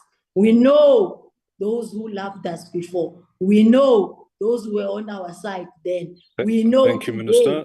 who will vote for us. Thank you very much, House Chair. Thank you very much indeed. Honourable members, we now look to the Honourable Aris from the Economic Freedom Fighters to continue the debate. Honourable Aris.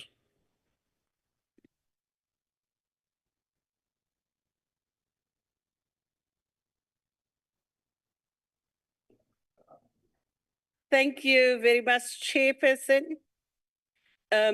Greetings to the Commander-in-Chief, Julius Selo Malema, officials of the EFF, commissars and ground forces of the economic emancipation movement in Africa. Good afternoon.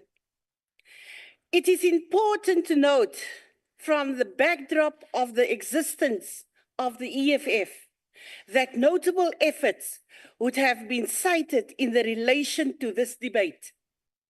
Had the emancipation movement not existed to begin, it is important to note that we exist as the economic freedom fighters because emancipation does not.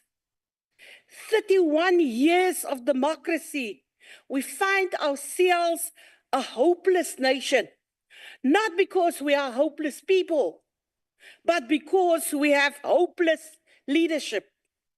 This crisis continues to ache the fiber of the true make of democracy in many countries across the continent.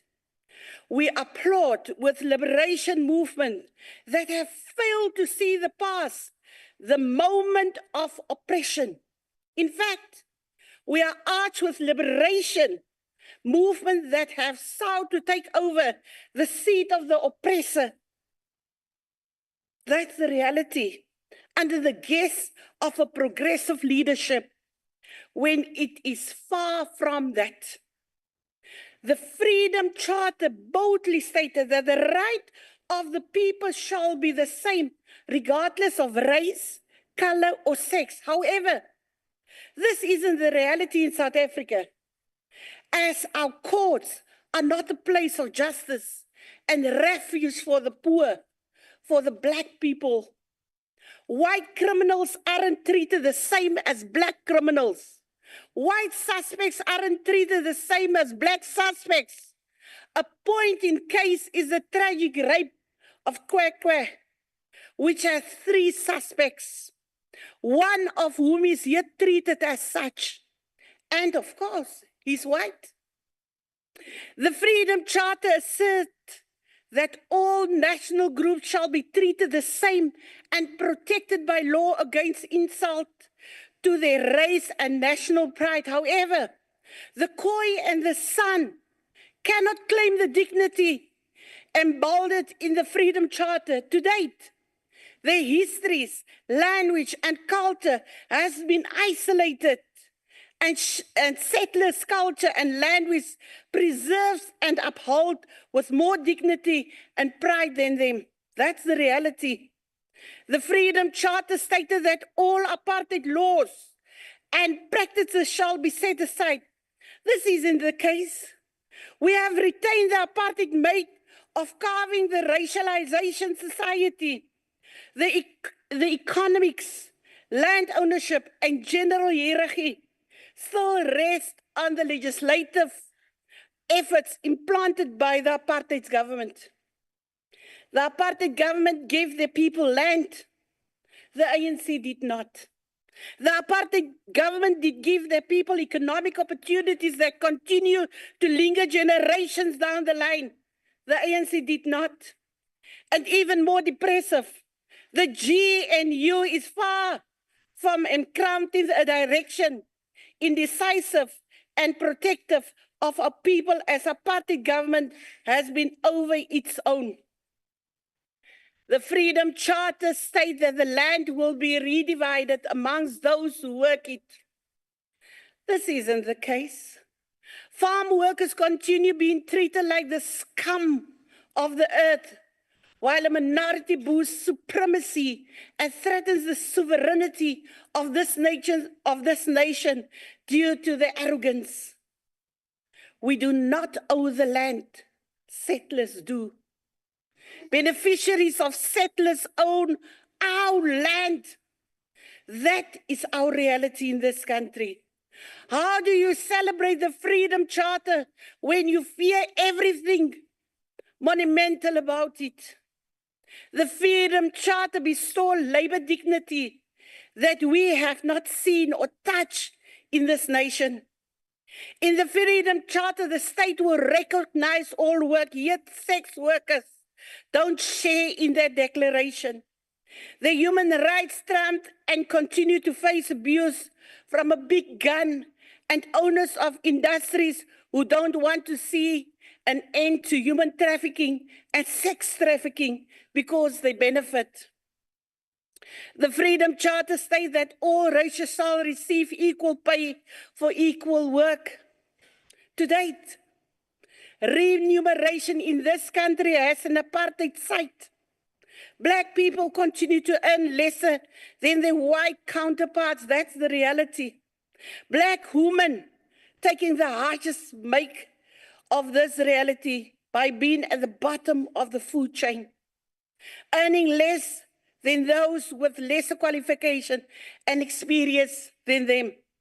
Oh, the GNU government, via the DA, strengthened this crisis by employing unqualified people in the offices of the ministers. The ANC making a laughing stock of education by employing unqualified people in municipalities that then go on to crumble due to this discrepancies. You have betrayed the Freedom Charter. You did so in CODESA negotiations after you choose civil rights over economic freedom for our people. You continue to do so by failing to implement, initiate, and support progressive laws introduced by the EFF to right your wrongs.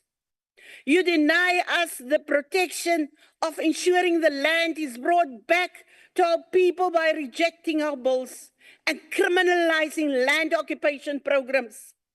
Our children don't get experience free education. Some are withering at home after completing their qualifications and degrees, but have not touched the sweat of their work with their own hands because they owe fees. Over half of our population live in absolute poverty, no food security and comfort as it purported by the Freedom Charter. This is a blatant failure of your behalf as the African National Congress. You have not only turned against our people, you have turned against yourself and very fiber of what some of your comrades lost their lives in pursuit of.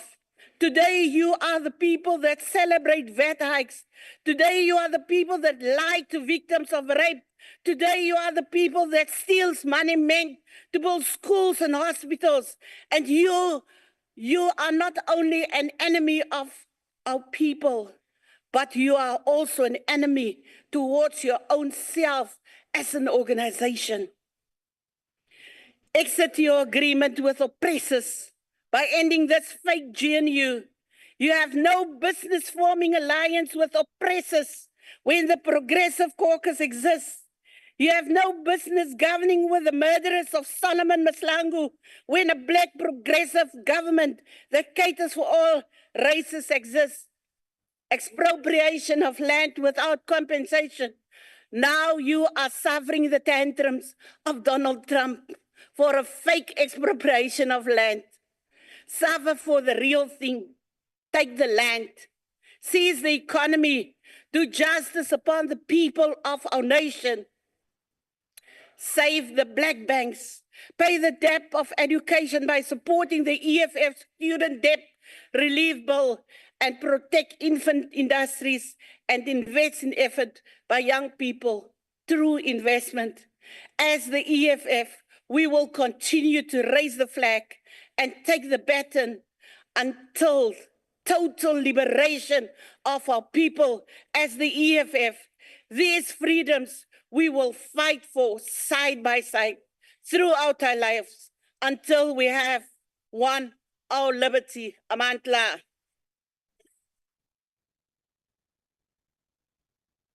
Thank you very much, Honorable Aris.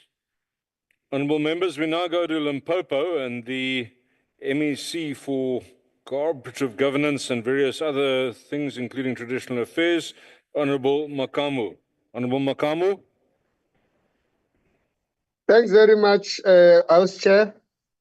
Greetings to the chairperson of the NCOP, our ministers who are here in the platform, Minister Similani, Minister Kubai, MECs present here, colleagues from other provinces, members of the NCOP, both permanent and special delegates, fellow South Africans. It is an honor to speak today as we remember one of the most important moments of our struggle for freedom, the Congress of the People in 1955, where the Freedom Charter was born. This document became the foundation of our democracy. The Freedom Charter declared, and I quote, "There shall be houses, security, and comfort." And our Constitution also says that housing is a basic human right. Since 1994, the ANC-led government has built over 3.5 million houses for those that are in need. But homelessness is still a big problem in South Africa. A recent report from State South Africa showed that the homelessness has grown from mere 13,000 people in 1996 to over 55,000 in 2022. The main reason are unemployment, substance abuse, and family conflicts. Just like the Freedom Charter don't come overnight. Fixing homelessness and inequality will take time and hard work. But we are committed to making the vision of the Freedom Charter, as the Minister of Human Settlements said here, to become a reality in South Africa. In Limpopo, we are showing what the Freedom Charter truly means. Over the past 31 years of democracy, we have worked hard to break apartheid spatial divisions by building houses closer to the areas that were once for whites only.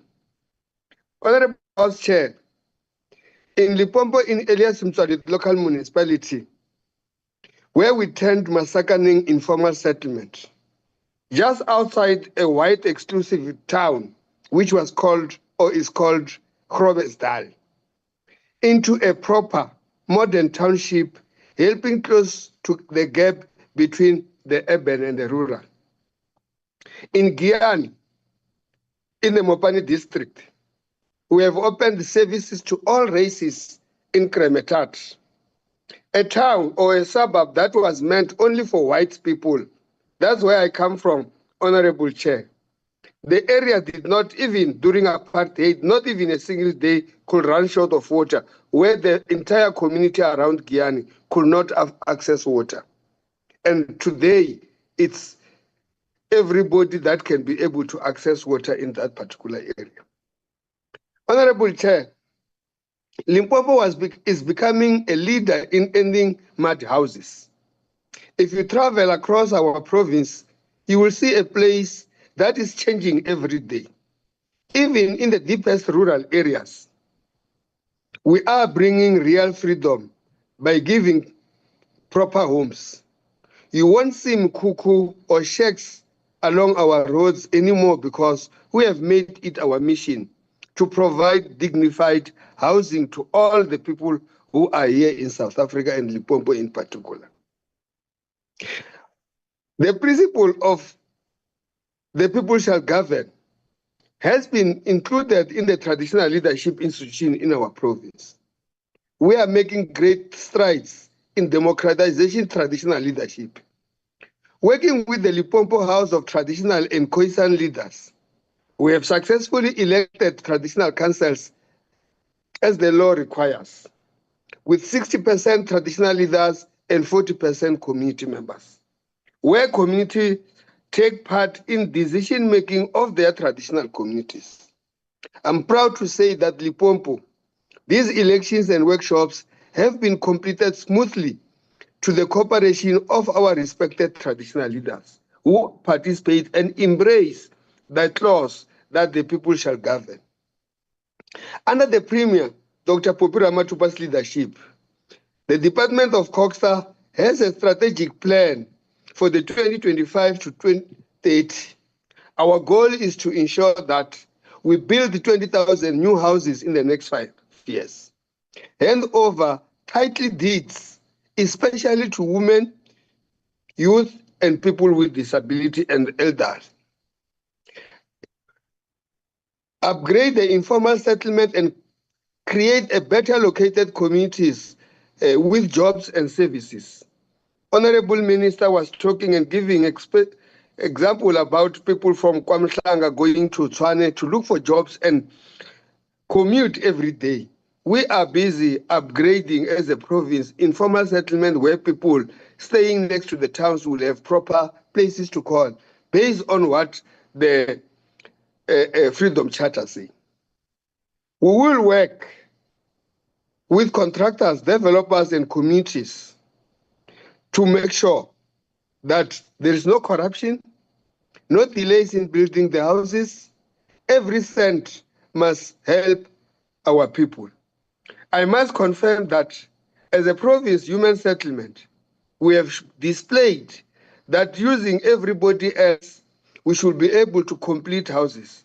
Hence, we could get additional 200 million to continue with the human settlement development grant for everybody in the province to put government in efficient way, using every resource which is provided for under this country.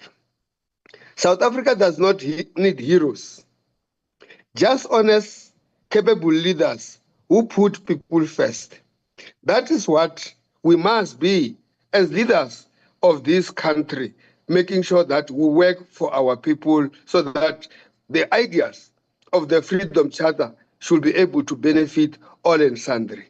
With those inputs, Honorable House Chair, I want to thank you for the opportunity to represent Limpopo in making sure that the ideas of the Freedom Charter as enshrined in 1955 we still live for and want to better our communities. I thank you, Honorable Chair.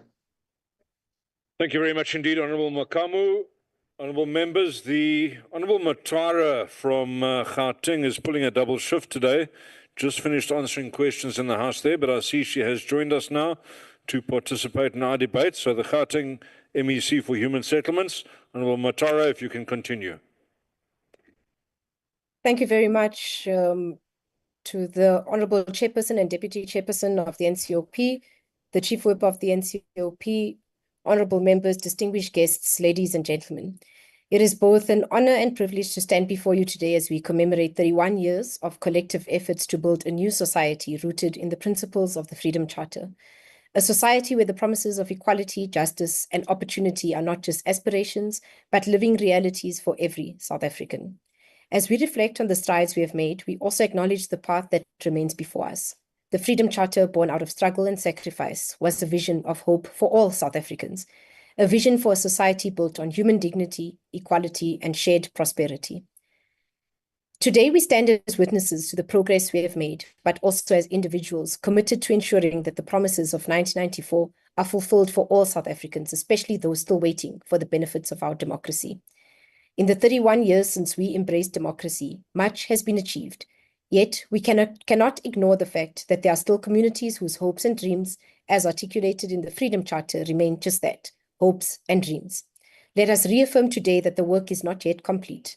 We owe it to the generations before us, to the Freedom Charter itself, and to our children, to continue our march towards a society that reflects the vision of equality, justice, and opportunities for all. Honorable members, the advancement of human rights in our country since 1994 remains one of the most significant achievements of our democracy. The Freedom Charter laid the foundations for a human rights framework that would guarantee dignity and justice for all South Africans. The Charter called for a society where everyone, regardless of their race, gender, or background, would have access to basic human rights and opportunities. Today, I'm proud to say that our Constitution reflects this vision, enshrining a comprehensive Bill of Rights that protects the most vulnerable members of society, including women, children, people with disabilities, and the elderly. Through legislative reforms, we have ensured that the human rights of millions are respected and upheld. We have worked tirelessly to foster a culture of human rights, building institutions that are meant to safeguard and enforce these rights. Yet, we must face the truth that while we have made tremendous strides, inequality and exclusion continue to persist. In many parts of our country, access to basic services such as housing, education, and healthcare remains a distant dream for far too many. We must ask ourselves, has the protection of human rights been fully realized for every South African? The answer is no, not yet. While we have established human rights frameworks that are among the most progressive in the world, we have not succeeded in ensuring that these rights are equally accessible to all. Many still live in conditions that are inconsistent with the dignity that the Freedom Charter promises. The challenge before us is not just about writing laws or creating institutions. It is about ensuring that these laws translate into real, meaningful improvements in the lives of ordinary South Africans. We must ensure that the promises of human rights are fulfilled, especially for those who have been historically excluded and marginalized. One of the most central pillars of the Freedom Charter is the vision for an inclusive economy, an economy that distributes wealth, resources, and opportunities fairly across society. The Charter's call for the redistribution of land, wealth, and resources has guided South Africa's economic policies since 1994. And while significant strides have been made in enacting policies to achieve this vision, the reality is that we still live in one of the most unequal societies in the world. Since the dawn of our democracy, we have worked to transform our economy by introducing policies such as Black economic empowerment, land reform, and support for small businesses and entrepreneurs. We've made it our mission to address the economic imbalances created by apartheid. But let us be clear, the challenges we face are enormous. Despite our best efforts, millions of South Africans remain excluded from the fruits of our economic growth. High unemployment rates, inequality in wealth distribution, and barriers to access for low-income communities continue to stifle the growth potential of our society. In addition to addressing structural barriers to wealth creation, we must shift our focus towards empowering South Africa's small businesses, youth, and women entrepreneurs. The government has a crucial role to play in facilitating an enabling environment where all South Africans, irrespective of their background, can access the resources and support they need to create sustainable livelihoods. Our economy must evolve to ensure that the historical advantages of a few do not continue to dictate the opportunities available to the many. Only through such transformation will we begin to realize the true promise of an inclusive, equitable society. Honorable members, the Freedom Charter famously states, and I quote, "There shall be houses, security, and comfort," close quote. This is a promise that we, as a government, are committed to fulfilling. In the 31 years since 1994, South Africa has made significant strides in addressing the legacy of apartheid spatial planning. We have worked tirelessly to ensure that access to housing is no longer a privilege for the few, but a right for all South Africans. Through initiatives such as the Reconstruction and Development Plan and Breaking New Ground, we have provided millions of South Africans with access to affordable housing. Yet despite these achievements, the reality is that millions of South Africans still live in informal settlements without access to the basic comforts and security promised by the Freedom Charter. The challenge of housing remains one of the most pressing issues facing our nation. The issue of housing is not just about building houses. It is about creating integrated, sustainable human settlements.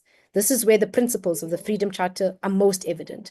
We must create communities where people have access to safe, secure homes, but also to jobs, education, healthcare, and transportation. We must integrate our settlements in a way that promotes social cohesion, economic opportunities, and access to services. It is not enough to simply provide housing. We must ensure that every South African has access to a community that offers the full spectrum of opportunities that a dignified life requires. The Freedom Charter's call for education for all remains one of its most important principles.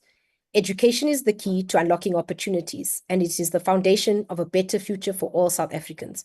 Since 1994, we have made significant investments in education, ensuring that millions of children, particularly from previously disadvantaged communities, have access to quality schooling.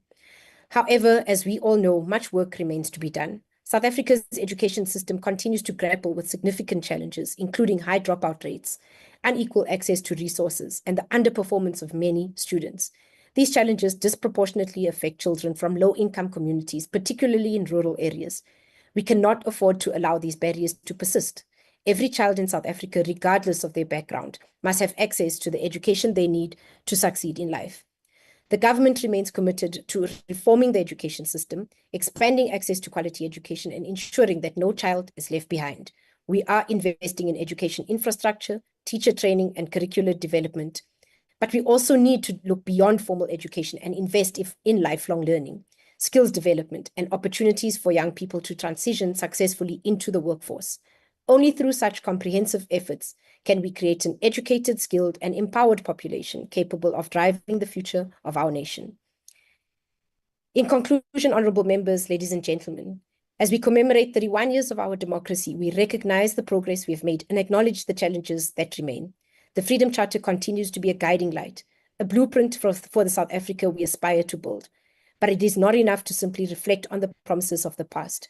We must renew our commitment to realizing the goals of the Freedom Charter for all South Africans.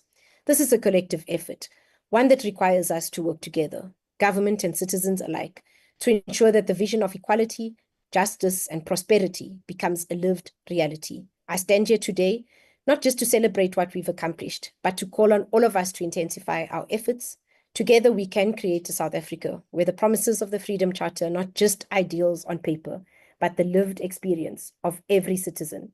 It is time for us to commit with renewed vigor to realize this vision. I thank you. Thank you very much, MEC. Thank you, MEC. Let's come back now. The speaker on behalf of Mkhonto Wesizwe this afternoon will be the Honorable Zulu. Honorable Zulu, you are welcome at the podium.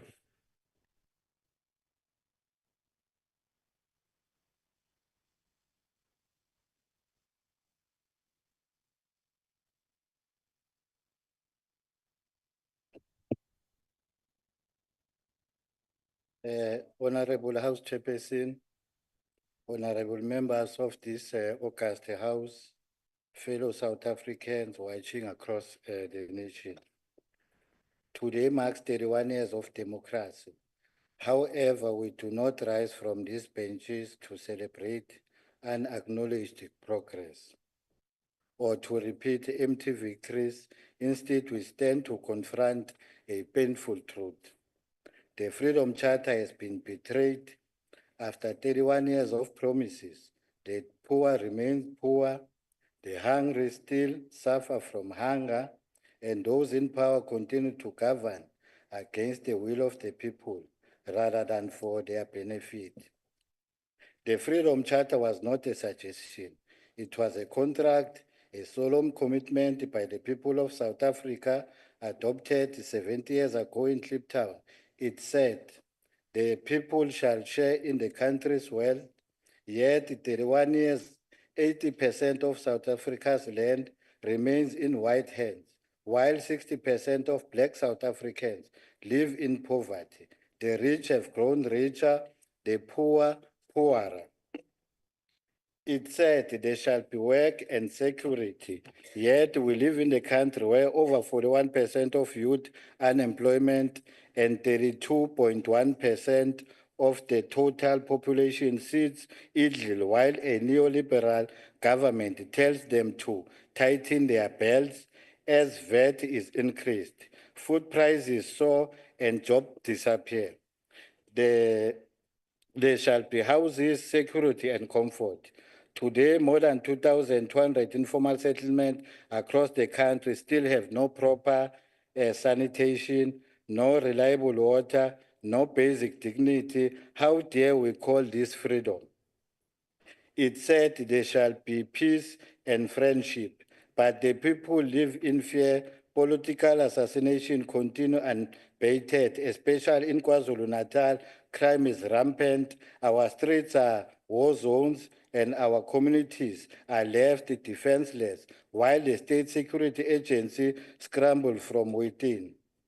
Honorable House Chairperson, the ruling party has not created a new society. Instead, it has built a fractured one where inequality is worse than it was in 1994. This situation is not merely a failure of service delivery, it is a betrayal of the ideals of liberation. Let me be straightforward, Honorable Chairperson. The ANC has abandoned the Freedom Charter, period. They promised the land, yet the hunger for land remains widespread. They promised equality, yet black women are still paid 38% less than a white man. They promised free quality education, yet schools in township struggle with overcrowding and lack of funding. Now they have formed a government of national unity, a GNU driven by desperation. This collusion of elites is ununited not by principle, but by fear of people's power and fear of accountability. This government of national unity is not a coalition of oppressed. Instead, it represents the unity of capital, the unity of compromise, and the unity of cowardice. It will not deliver land reform. It will not build the industries. It will not reclaim the wealth of the mines, the banks, or the monopolies that still strangle this economy. What have we witnessed since the formation of the GNU? Food prices continue to rise, and there are threats of an increase in VAT. Townships and rural areas remain without water, safety, and basic dignity. And the worst of all, hope is fading among our people. We are witnessing a slow collapse of faith in this system because those in power have profited from suffering of the masses.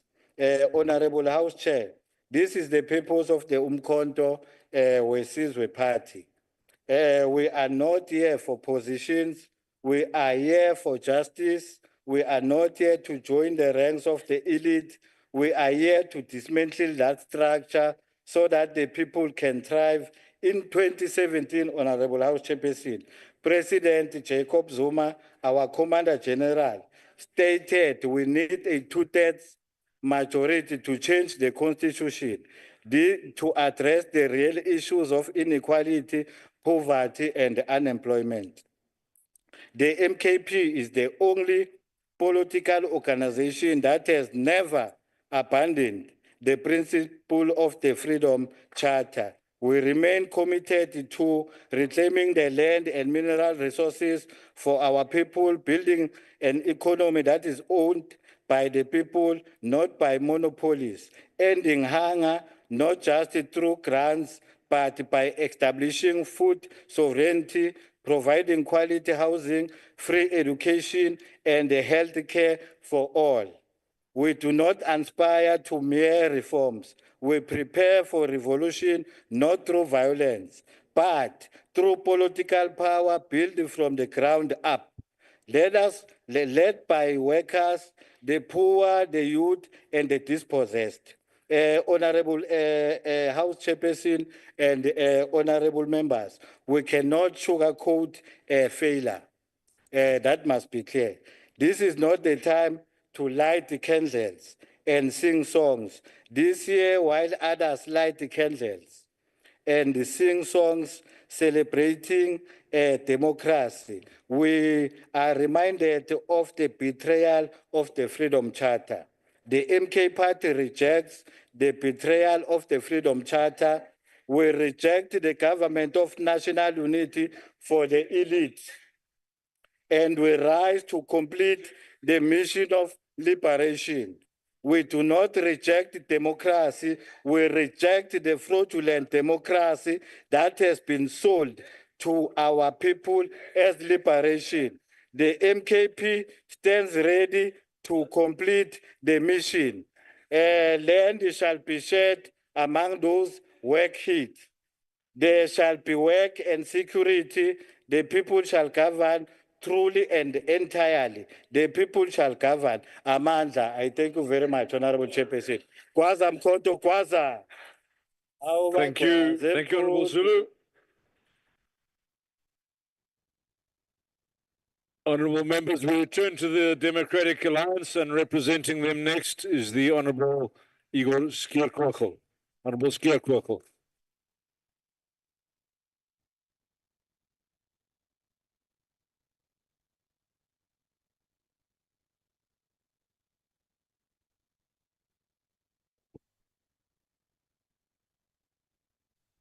Honourable Chairperson, fellow members, my fellow South Africans, goeiemiddag, good afternoon, dumelang. As we gather to commemorate 31 years of democracy, 31 years since all eligible South Africans walk into voting booths and cast off the chains of racial oppression, it is a moment to reflect, to remember, and above all, to be honest with ourselves. We know what apartheid did. We still see the pain of oppression under apartheid. We know that laws allowed the apartheid government to take land and redistribute it, that ultimately divided our people. We know that our people were displaced, impoverished, segregated, and broken. We know that spatial injustice wasn't the byproduct, it was the point. That schools for Black, colored, Indian children were built not to educate, but to control. That hospitals were separated, unequal, and deliberately under-resourced. We know all of this because millions of South Africans lived through it. We still feel it, the aftershocks in every rural village, every informal settlement, and every overcrowded classroom and collapsing clinic. But if we truly want to honor the pain of our past, we must ask the right question. What have we done in this 30 years since liberation to correct what apartheid deliberately broke? Because that is what this democracy was for. Honourable Skierkrochel, please take your seat. Honourable Nzimande, what is your point of order? Ngiyabonga sihlalo. Ngicela ukubuza ukuthi usezoshona yini engathi uvuma izono. Please take your seat, Honourable Nzimande. Please continue, Honourable Skierkrochel. That's why we said the people shall govern. That's why the Freedom Charter was written, and it clearly said, there shall be houses, security and comfort for all, that the doors of learning and culture shall be open, that the people shall share in the country's wealth. And yet, 3 decades later, what do we see?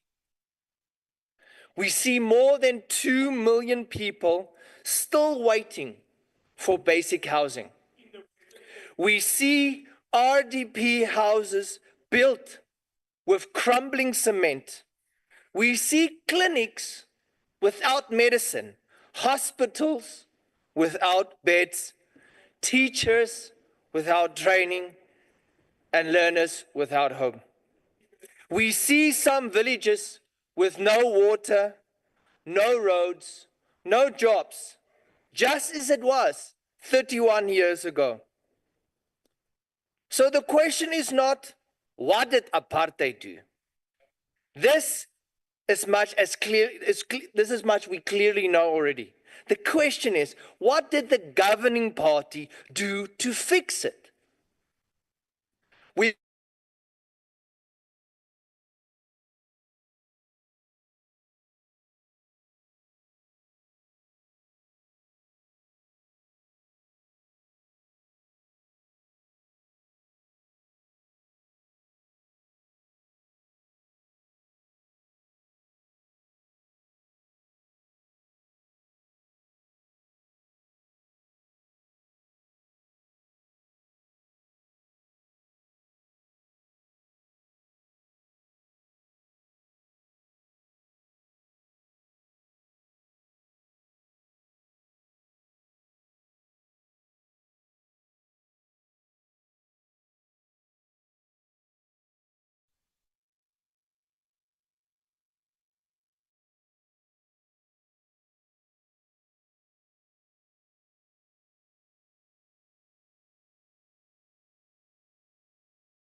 You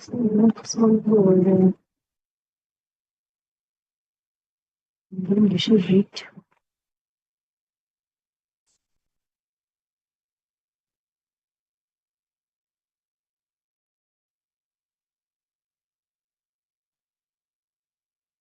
It's not responding.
Queen. Thank you.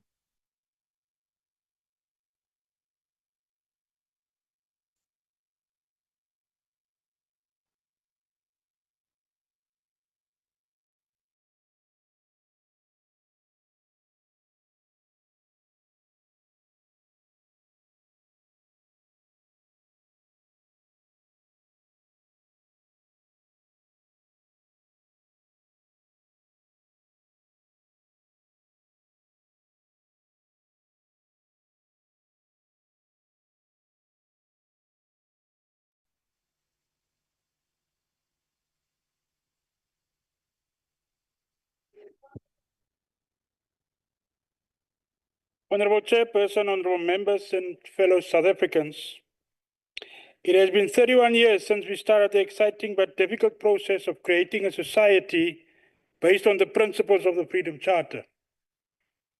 It is a day to commemorate, think back on, and most importantly, renew our commitment to the principles that drew us together during our liberation struggle. Our vision for a democratic South Africa is based on the Freedom Charter. We declared that South Africa belongs to all who live in it. It demanded shared governance, equality, and dignity. However, we were not given these ideals. With the bravery and lives of men and women who resisted injustice, they were fought for, killed for, and funded.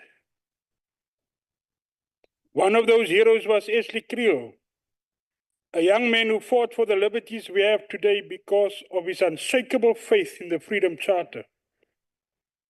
Ashley sacrificed everything for the goal of a fair and equal South Africa, just like countless other colored soldiers. His life serves as a reminder that the fight was an all-encompassing endeavor that drew power from our variety and solidarity, transcending all racial and ethnic borders. Ashley is not the only unsung hero for every community that we commemorate today. We also honor individuals such as Ellen Busak, Patricia de Lille, Alex Laguma, Adam Small, Basil February, Cheryl Carolus, to name just a few who risked their lives, organized covertly, and dared to hope for a better South Africa. Their legacy must endure in our deeds, and their sacrifices must never be forgotten. We applaud our government's accomplishments over the past few decades, including reforms in healthcare, housing, and education that have enhanced the lives of countless people. However, we must also push you to go further as allies and patriots serving this country. Not all the Freedom Charter's promises have been fulfilled. Unemployment still plagues our neighborhoods. Inequality still separates us. And many doors are still barred to those who need them most. We encourage you to take the helm with the bravery and foresight that our departed heroes exemplified. Keep in mind that the Freedom Charter is a living commitment, a promise to all South Africans that their potential will be realized, their voice will be heard, and their rights will be upheld. We are prepared to join you in this endeavor as a patriotic partnership. Let's take proactive measures in the present to rectify the injustices of the past. Let us abolish the narrative of Black in general and African in particular. Let's make sure Ashley Kriel and other liberation fighters didn't make their sacrifices in vain. Let this day serve as a reminder that with cooperation, the principles outlined in the Freedom Charter can become attainable aspirations rather than unachievable ideals. Not to be overlooked is the Charter's timeless truth: South Africa belongs to all who live in it. We have a long path ahead of us, fellow South Africans, but we are not alone. We bear the aspirations of the future generation, as well as the expectations of our predecessors. We can work together to develop a society that embodies the dignity, equality, and justice we promised ourselves. Salute. Thank you very much, Honourable Farmer, for your speech and for your flexibility. We do appreciate it. Honourable members, we now go to the Honourable Kawula. Honourable Kawula is the MEC from KwaZulu-Natal, responsible for arts, culture and sports. Honourable Kawula. Thank you, Honourable House Chairperson, honourable members of the NCOP. Today we gather to mark and celebrate a milestone in the history of our democracy, the 31 years of collective efforts aimed at building a new society rooted in the principles of the Freedom Charter. The principles of the Freedom Charter form the bedrock of our democracy. However, 31 years later, we must recognize that economic exclusion and other challenges still remain a harsh reality for many of our citizens. Millions of South Africans still find themselves on the margins of economic participation. The GPU has made a commitment to work together towards a common goal, creating a South Africa that upholds the dignity of every citizen. The ethos and principles of the Freedom Charter challenge the leaders of the time in our country to imagine a South Africa where every citizen can proudly say that they own a home, where families can build their future without fear of economic instability. This is a vision and a promise that the political leaders of our time have a duty to fulfill. Our founding fathers of this democracy laid solid foundations for the leaders of the present times to solidify the principles of the Freedom Charter. Amongst them, the late Prince Mangosuthu Buthelezi, the founder and president emeritus of the Inkatha Freedom Party, established a financial institution, Ithala Bank, in order to ensure a steady financial emancipation of our then oppressed Black communities in KwaZulu-Natal. This institution was established with the noble intention of serving the needs of our ordinary South Africans, especially those in marginalized communities. Ithala is a matter of economic sabotage and has to be speedily resolved. It cannot be that we are seen to be second-guessing the critical role being played by our traditional leaders in our communities. These leaders, Amakhosi and Izinduna, are the first line of leadership in our rural communities. They have proven their worth by withstanding the harsh tests of times during the very difficult times of colonial oppression. They are the custodians of our culture and the guardians of our heritage. They stand at the forefront of our fight against social ills such as crime, gender-based violence, and femicide. In rural areas, our traditional leaders are more than mere figureheads. They are the voices of the people, the conduits of hope, and the embodiments of respect. Our government must protect, appreciate, and recognize the essential role they play. By affording Amakhosi the dignity they deserve, We send a powerful message that our government respects their contribution to community social cohesion and stability. In the domains of the power lines of our democratic institutions, we can create a society where the wisdom and insight of our traditional leaders contribute towards shaping policies that resonate with the lived realities of our citizens. We need to put an end to situations where between government and the traditional leadership institutions, a perceived view remains of them and us. In KwaZulu-Natal, a strong bond and partnership exists between government and traditional leaders. This is a partnership that we need to harness and grow instead of destabilizing. As we celebrate 31 years of our democracy, the provincial government of KwaZulu-Natal calls upon all the citizens of our province to rally behind and support our King, His Majesty King Misuzulu Zwelithini, and the royal family in these trying times in the history of our existence. One of the major setbacks that undermine the strides and gains of our democracy is the high levels of unemployment, especially amongst the youth. KwaZulu-Natal is hard at work with our national counterparts in trying to ensure that we increase our potential to grow the economy and attract the much-needed investments. Our mayors in eThekwini, uMhlathuze, and elsewhere in our big cities have turned the province into construction sites. The KZN government of provincial unity is a beacon of hope to many of the potential investors and the citizens of our province. What we need is political stability and a measure of hope that equates the provincial efforts to also resonate from our national government. KwaZulu-Natal boasts two major harbors that influence both the national economies of our country and the international economies of the world in general and Africa in particular. Actually, both our ports of Durban and Richards Bay hold the trump card for the speedy economic upheaval of South Africa.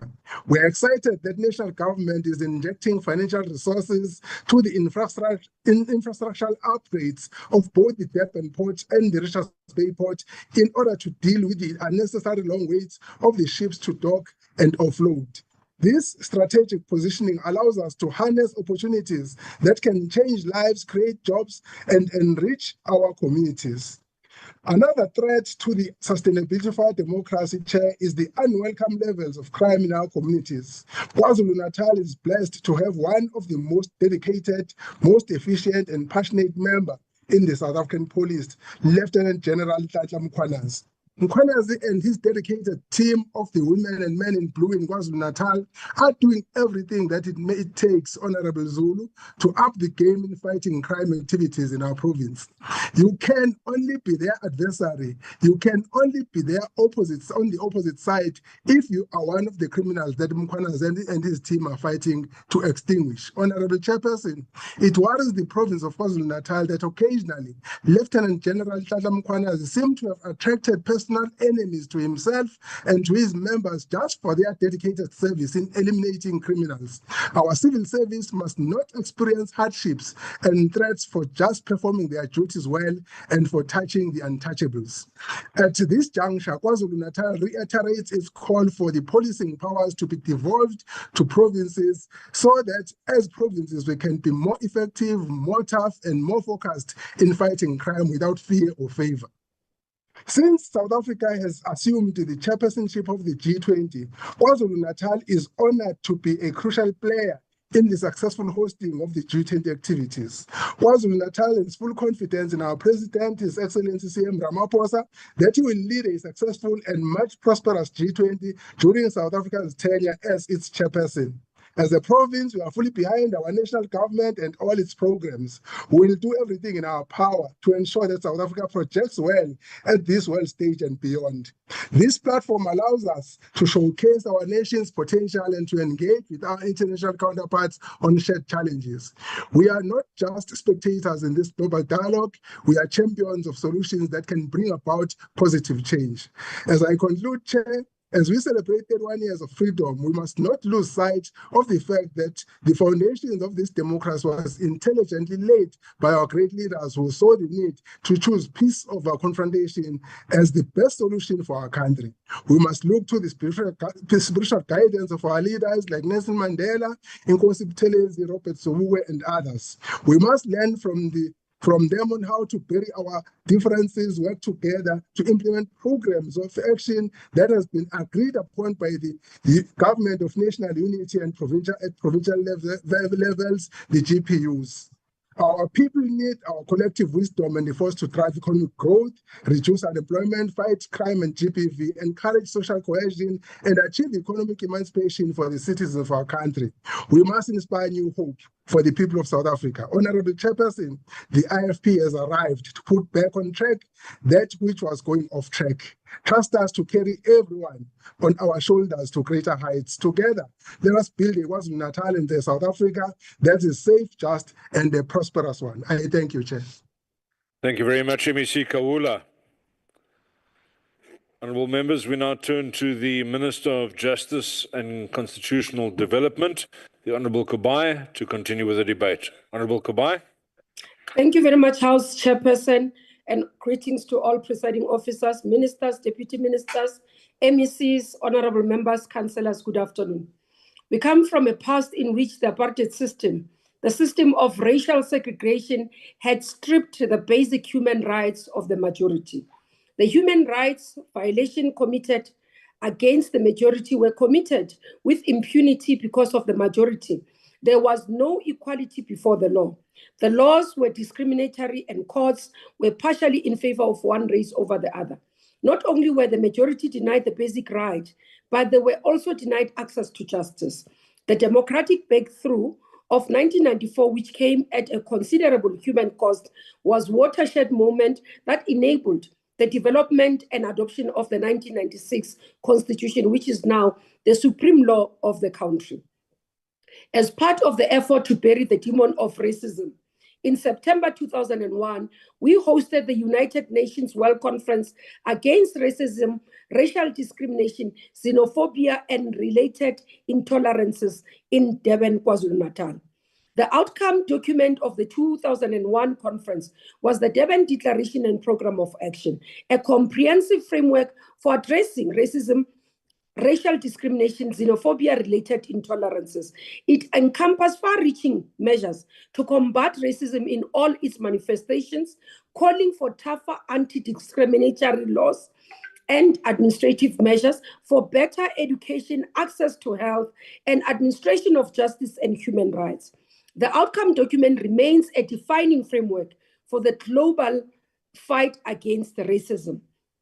As we move towards a significant 30 years plus milestone in our constitutional democracy anchored on human rights, it gives us an opportunity to reaffirm and recommit ourselves to strive towards our Constitution's promise. Our constitutional dispensation is guided by the Freedom Charter, which was adopted 70 years ago in June of 1955. It proclaimed that South Africa belongs to all who live in it, and that all shall be equal before the law. The clauses of the Freedom Charter were later codified in the preamble of the Constitution, which says that we, the people of South Africa, recognize the injustices of our past, honor those who suffered for justice and freedom in our land, respect those who have worked to build and develop our country, and believe that South Africa belongs to all who live in it, united in our diversity. We therefore, through our freely elected representatives, adopt this Constitution as the supreme law of the Republic. Chapter 2 of the Constitution contains the 27 rights that are collectively called the Bill of Rights. Everyone in this country is entitled to the rights of the Bill of Rights by virtue of being human and are born with these rights. To ensure that rights are protected, Section 34 of the Constitution creates a right to have threats to rights, violation of rights, and disputes determined fairly before independent bodies such as courts. Honorable members, we are all collectively striving towards the attainment of social justice that provides everyone with equal economic opportunities, political and social rights. And all of us have to ensure that the efforts are aimed at ensuring that there is just distribution of wealth, opportunities, and privileges within our society. We have, through our constitution and legislative measures, taken the approach of social justice as a core value and principle by placing an emphasis on securing the basic needs for all. Most notably has been the signing into law measures that seek to ensure equitable access to land, clean water, education, and medical care. To demonstrate some of the accelerated efforts undertaken by our government, the President recently ascended several transformative legislation into law, such as the National Health Insurance Act, the Basic Education Laws Amendment Act, and the Expropriation Act, as well as ongoing preparations for their imminent implementation.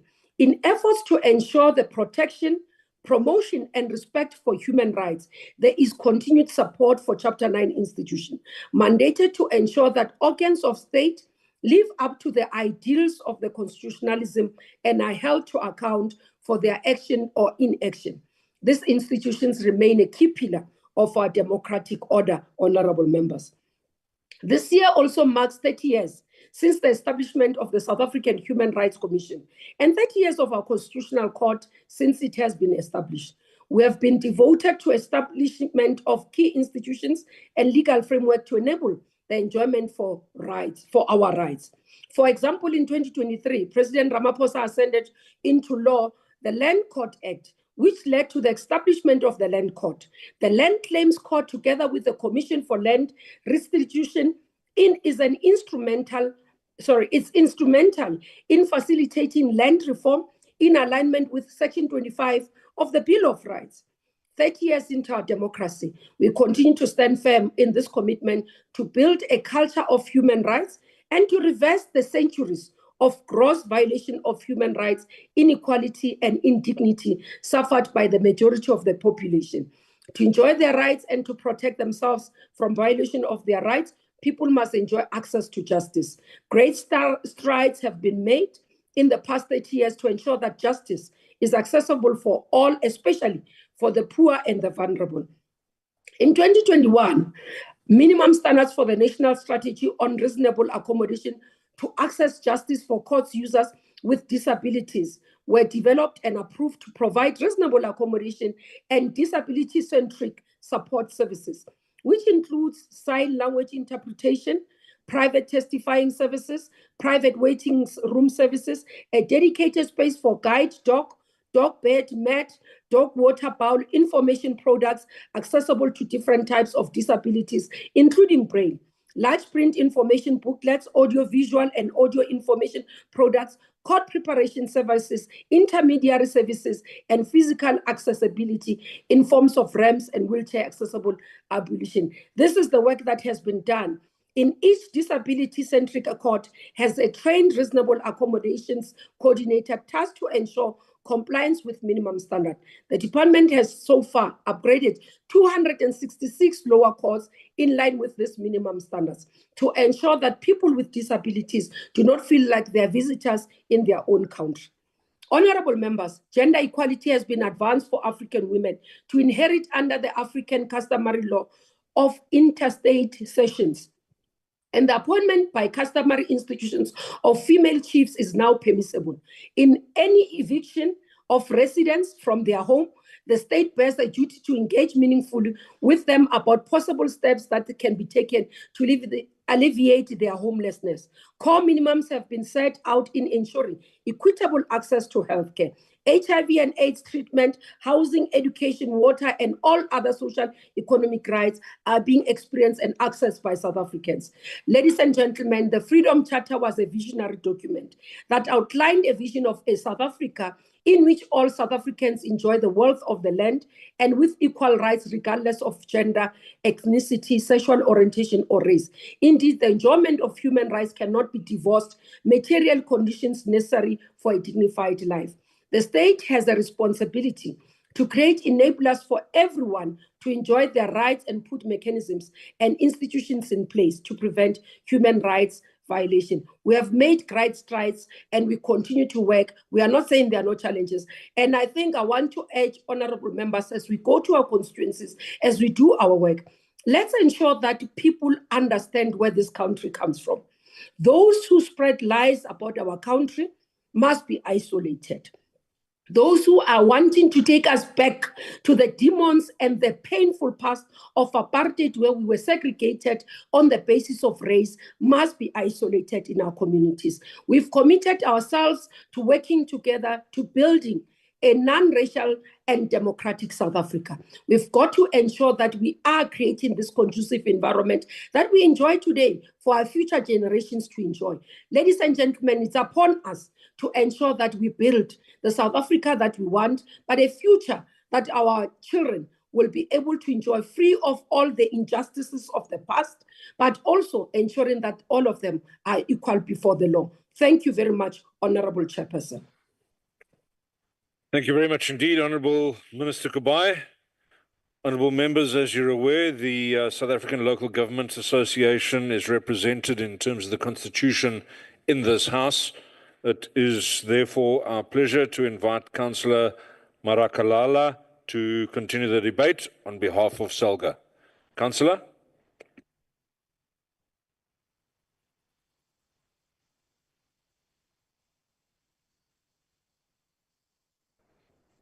Councillor Marakalala, you were online a few minutes ago. Can you continue with the debate, please?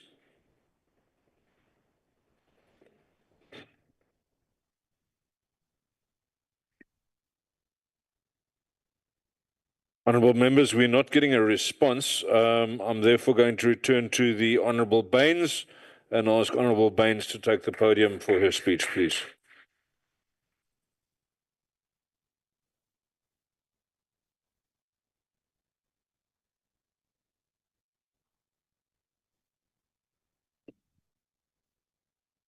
Thank you, Chairperson.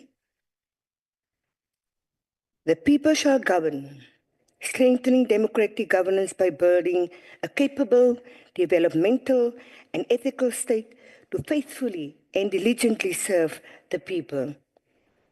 Chairperson, in 1955, June, in Kliptown, our people from all walks of life, race, class, and gender met to adopt an important document called the Freedom Charter. The Freedom Charter laid down the foundation of the society our struggle was about. From exclusionary policies, the Freedom Charter sought to build a unified South Africa that belongs to all. The National Action Council, which was established to carry out campaigns throughout the Freedom Charter, produced many leaflets. The dominant theme became that we call the people of South Africa, black and white, let us speak together of freedom. It is out of these strong words that the South Africa we have today is underpinned by freedom.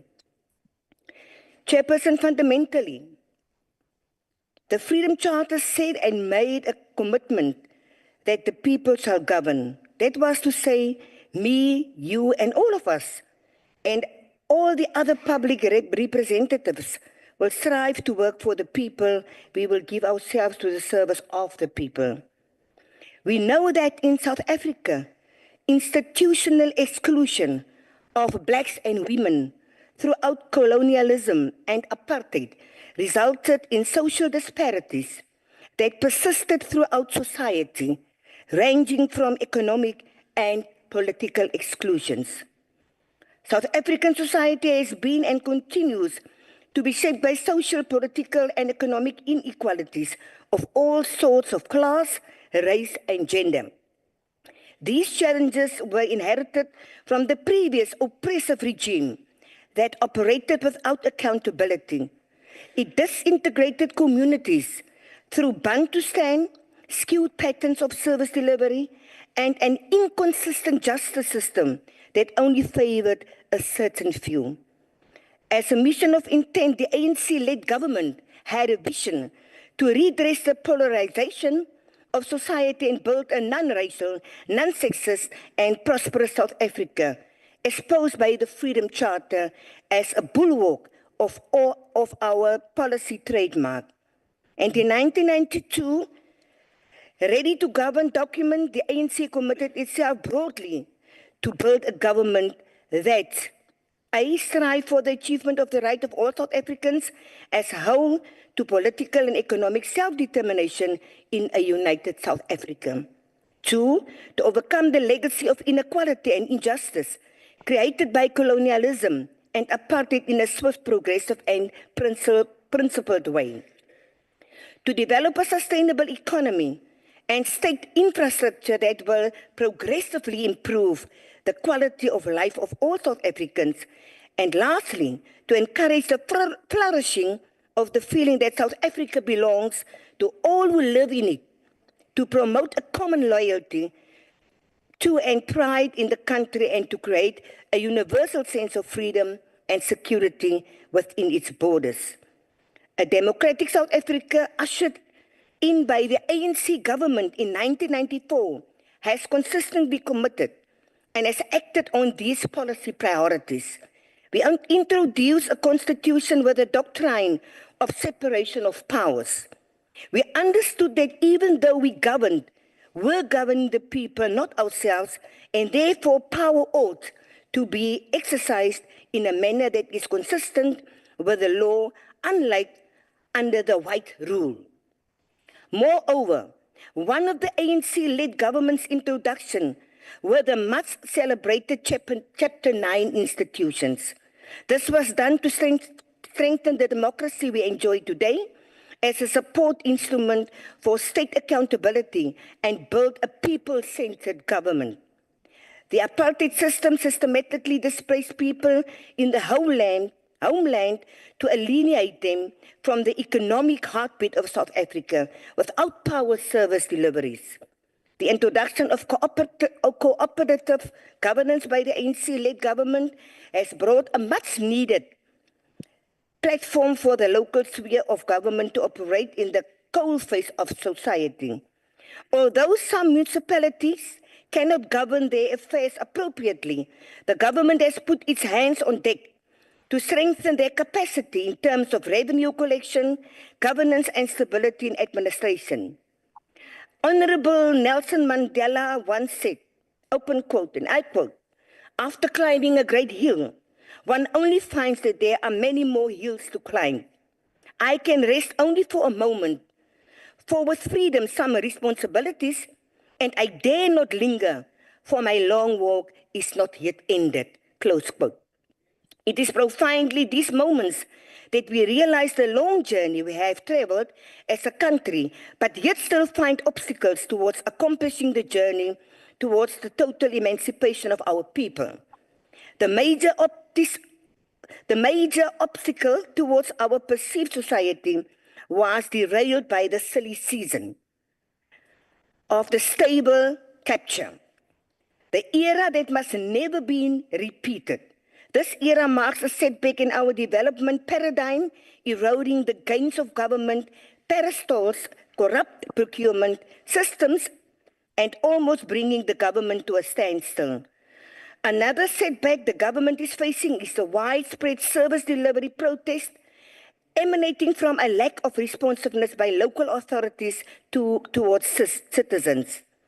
The Auditor General has recently painted a bleak picture of the administration of local governments.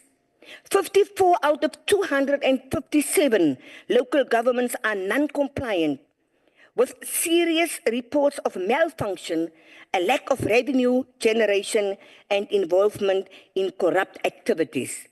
This results in a lack of service delivery to our people. Honorable members, the ANC-led government since 1994 has always understood the need to build a capable, ethical developmental state. Responding to the challenges facing local government, at the ANC's 54th conference observed that the issue of underperforming municipalities lies in the inability to coordinate their work with another sphere of government, such as overcoming the skills deficit in local municipalities. Therefore, to solve these issues and promote better coordination and integration, we implemented the DDM, the District Development Model, aims to strengthen local governance by moving away from silo-based planning, budgeting, and implementation.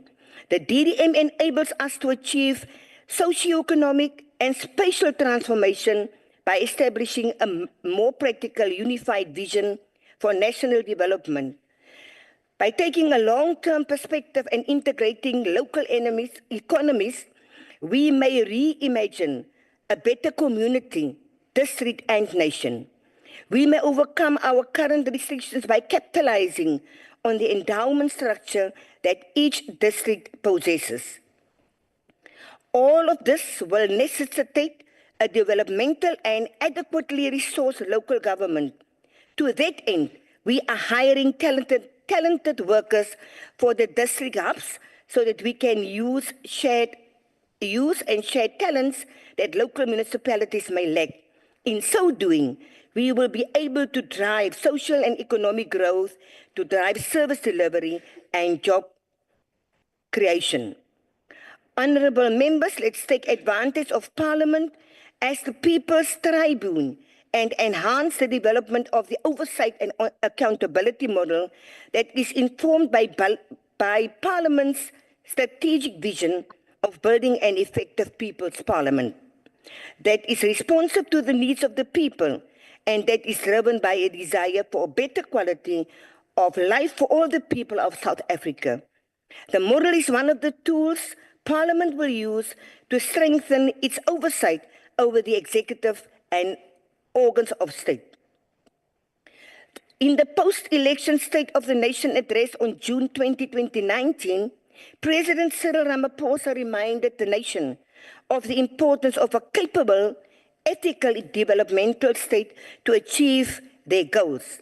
In support of this, the President announced the reconfiguration of several government departments to enable them to deliver on their mandates through efficiency, cost containment, cooperative governance, strategic alignment, and a restructuring of the service delivery model to best serve our country's citizens.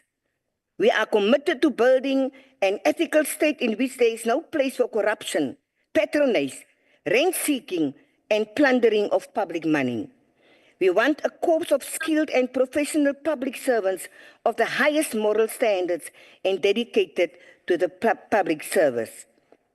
Honorable members, finally, this year we mark the 17th anniversary of the Freedom Charter, which compels us to develop a people-centered local government in the spirit of the people shall govern. Therefore, all of us members must live by the pledge that was a rallying call for those who adopted the Freedom Charter when they pledged the following, noted that we should pledge also. We pledge ourselves to strive together, sparing neither strength or courage until these reforms set out here have been realized and citizens experience better and quality services. I thank you. Thank you very much, Honourable Baines. Honourable members, we're going to try now again with Councillor Marakalala representing Selga. Councillor, are you able to unmute now? Thanks. I'm able to present my debate. Honorable Chairperson of NCOP, Honorable Deputy Chairperson of the NCOP, Honorable Ministers present, MECs present, Chief Whip of the NCOP, Honorable House Chairpersons, Honorable Members, greetings to you all. It is both an honor and a responsibility to participate in this significant discussion marking 31 years since the advent of democracy in our great nation. The occasion calls for celebration, but also for solemn introspection about the journey we have traveled, the advancements we have achieved, the challenges we still face, and the future we must create together. The theme, open quote, commemorating 31 years of collective efforts to build a new society rooted in the ideals of the Freedom Charter, close quote, reminds us of the political and moral compass that continues to guide our democratic struggle. The Freedom Charter adopted in 1955, which boldly states, open quotes, the people shall govern, close quote. 31 years ago, those words became more than a dream. They transformed into a living truth. Millions of South Africans, many of the first time, lined up to cast their votes in the landmark democratic elections of 1994. This pivotal moment irrevocably changed the course of our country and heralded the dawn of a new South Africa. Honorable Chairperson, the advances we have achieved since 1994 are not merely theoretical.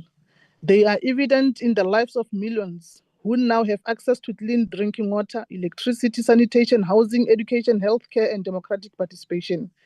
While national and provincial governments have played significant roles, it is at the local level within our municipalities where these advances are most keenly felt.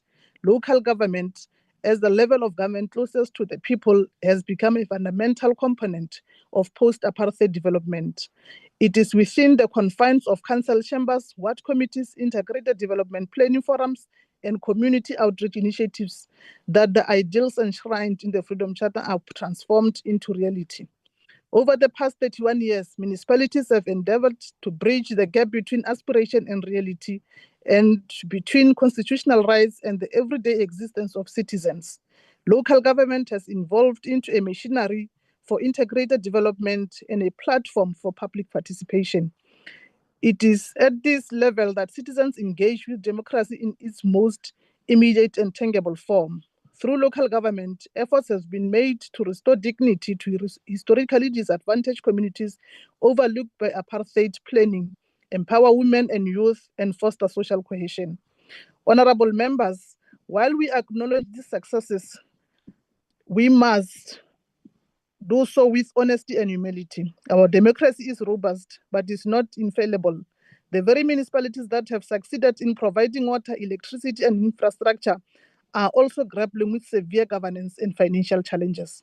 The list of issues is well known. Financial distress coupled with unmanageable debt, poor institutional capacity, and a shortage of essential skills, inadequate oversight, political interference, and in some instances, outright corruption, infrastructure backlogs, and unforeseen urban migration.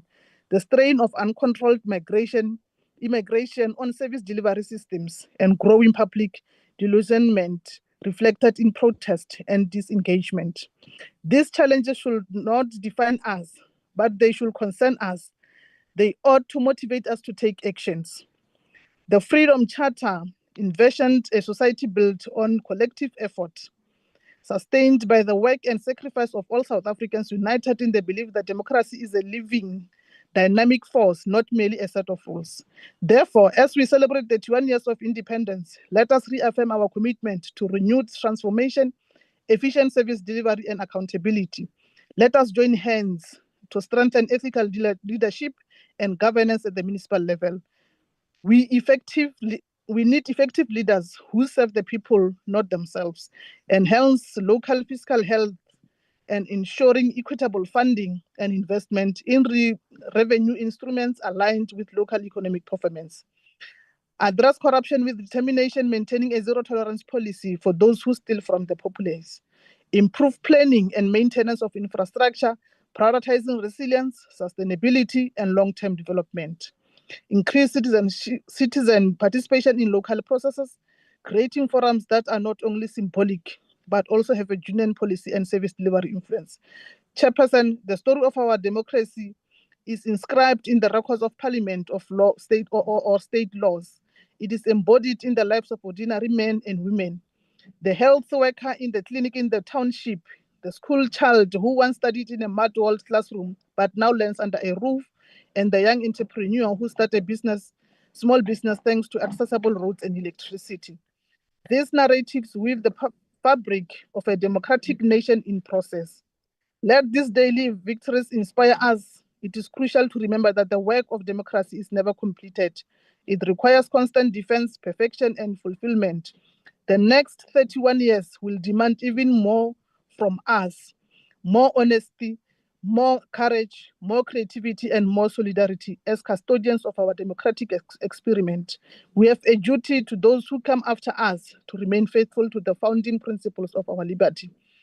As I conclude, as the Freedom Charter envisioned, South Africa is a nation belonging to all of its people. Regardless of race, we must strive to establish a system of local government and a country that makes this dream a reality.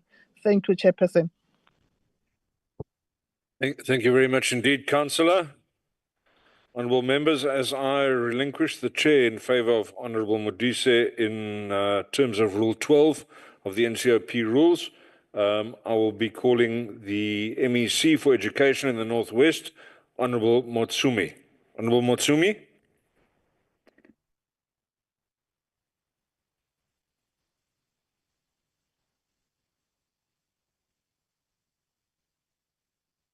Honourable Motsumi, I see you are unmuted now. Thank you very much. If you can take the podium. Apologies, House Chair, Honourable Chair. Allow me to extend my revolutionary greetings to all the honourable members present in this sitting. It is both a privilege and responsibility to present before you today as we commemorate 31 years of our collective journey. A journey defined by sacrifice, resilience, and unwavering commitment to building a democratic South Africa rooted in the values of the Freedom Charter. Throughout this debate, House Chair, I will argue that the last 3 decades have been nothing short of transformation. Education, as the Freedom Charter declares, shall be free, compulsory, universal, and equal for all children. These words have not remained empty promises. They have found expression in all endeavors to open the doors of learning and culture to all. It is a well-documented fact that before the dawn of democracy in 1994, education in our country was deliberately used as a tool of oppression. Under the apartheid regime, Black South Africans were subjected to inferior education system designed not to empower but to suppress them. Opportunities were limited by design and potential was stifled by law.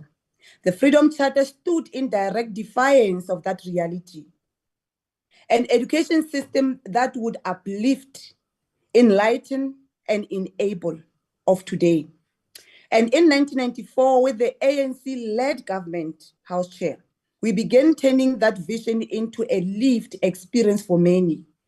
Over the past 31 years, we have made measurable strides. Through the introduction of free and compulsory basic education, regardless of race or background, more children enter our classrooms each year. The implementation of pro-poor programs such as the no-fee school policy, National School Nutrition Program, Scholar Transport, Sanitary Dignity Program, to mention but a few, have been very significant in turning the tide towards the realization of the Declaration of the Freedom Charter. Through implementation of the no-fee school policy, one must indicate and confirm that under the ANC-led government, 80% of the learners from poor backgrounds have access to free basic education in our public ordinary schools, where they are also given free stationery. And as the department, we assure them and we made sure that actually they are being provided with educators who are being trained by the Department of Education. The National School Nutrition Program feeds over 700,000 learners daily, ensuring that hunger does not stand in the way of learning, House Chair. Over the past 2 years, we have introduced breakfast to some primary schools as a pilot, and one must confirm to say that attendance in those schools improved.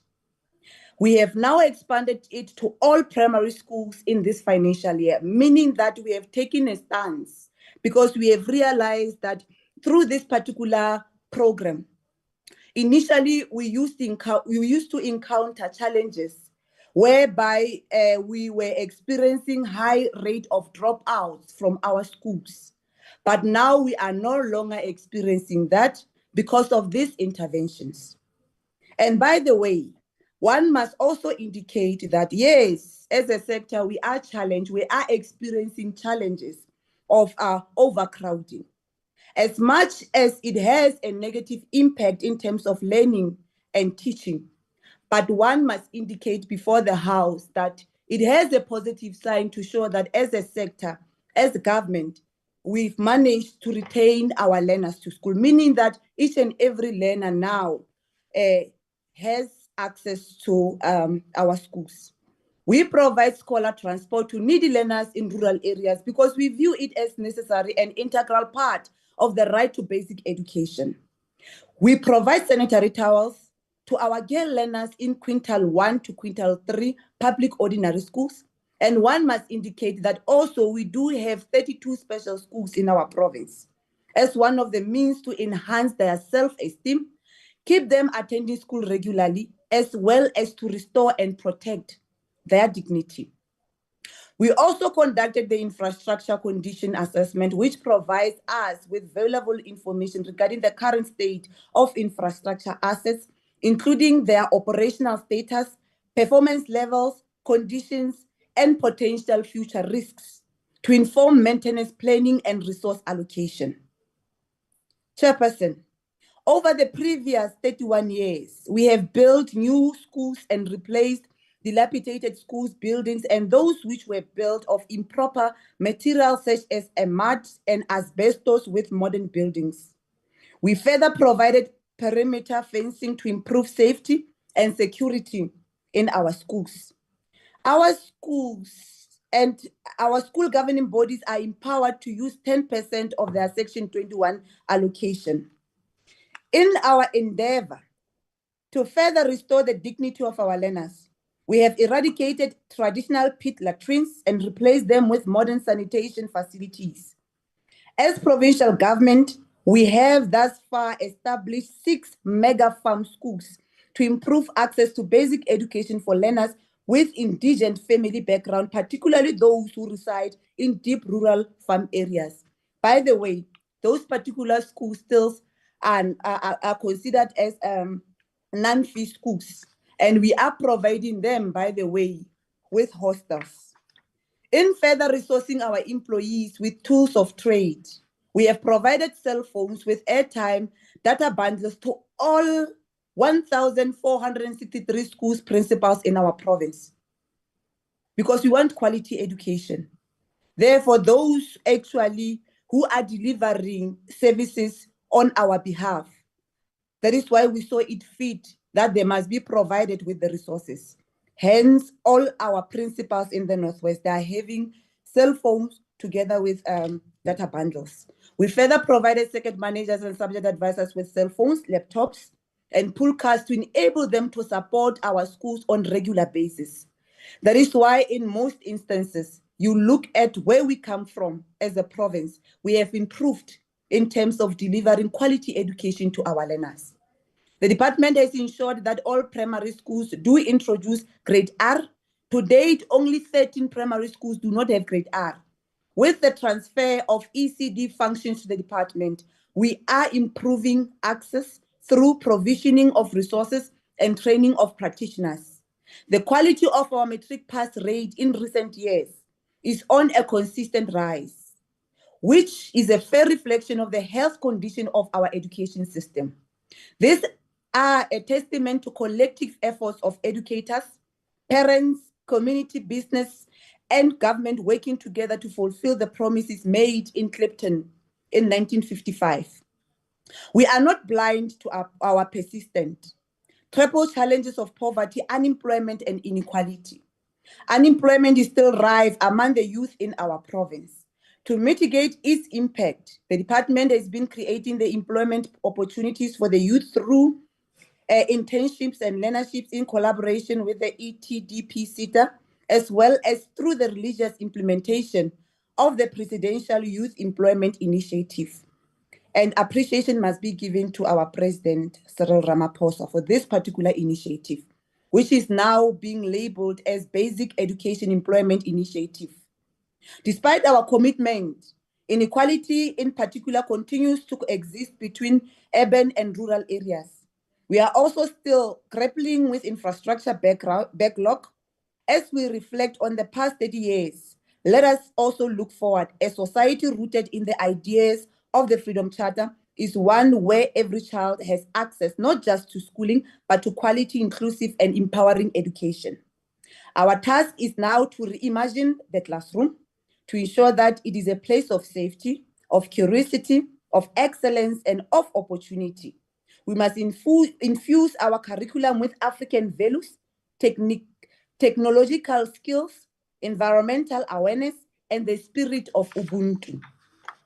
As the Department of Education, one must indicate that in terms of our curriculum, one can proudly indicate that in the department, we have transformed our sector by implementing 3-stream model schools where we are having agriculture-focused school, technical-focused school, vocational-focused school. We recommit together to build a society where the child of a domestic worker and the child of a farmer sit side by side in the same classroom, learning the same curriculum with equal access to opportunities. As the Department of Education in the Northwest Province, we say with pride and humanity, we will continue side by side in the spirit of unity and progress to transform South Africa through education for today, for tomorrow, and for generations to come. Thank you very much, Chair.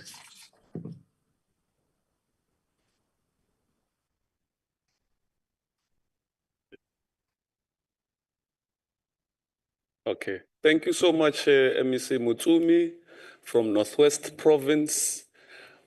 We now move swiftly to the province of the Free State, and we are now giving the opportunity to Honorable Brett from the Freedom Front Plus. Honorable Brett, for the next 300 seconds, we're all yours.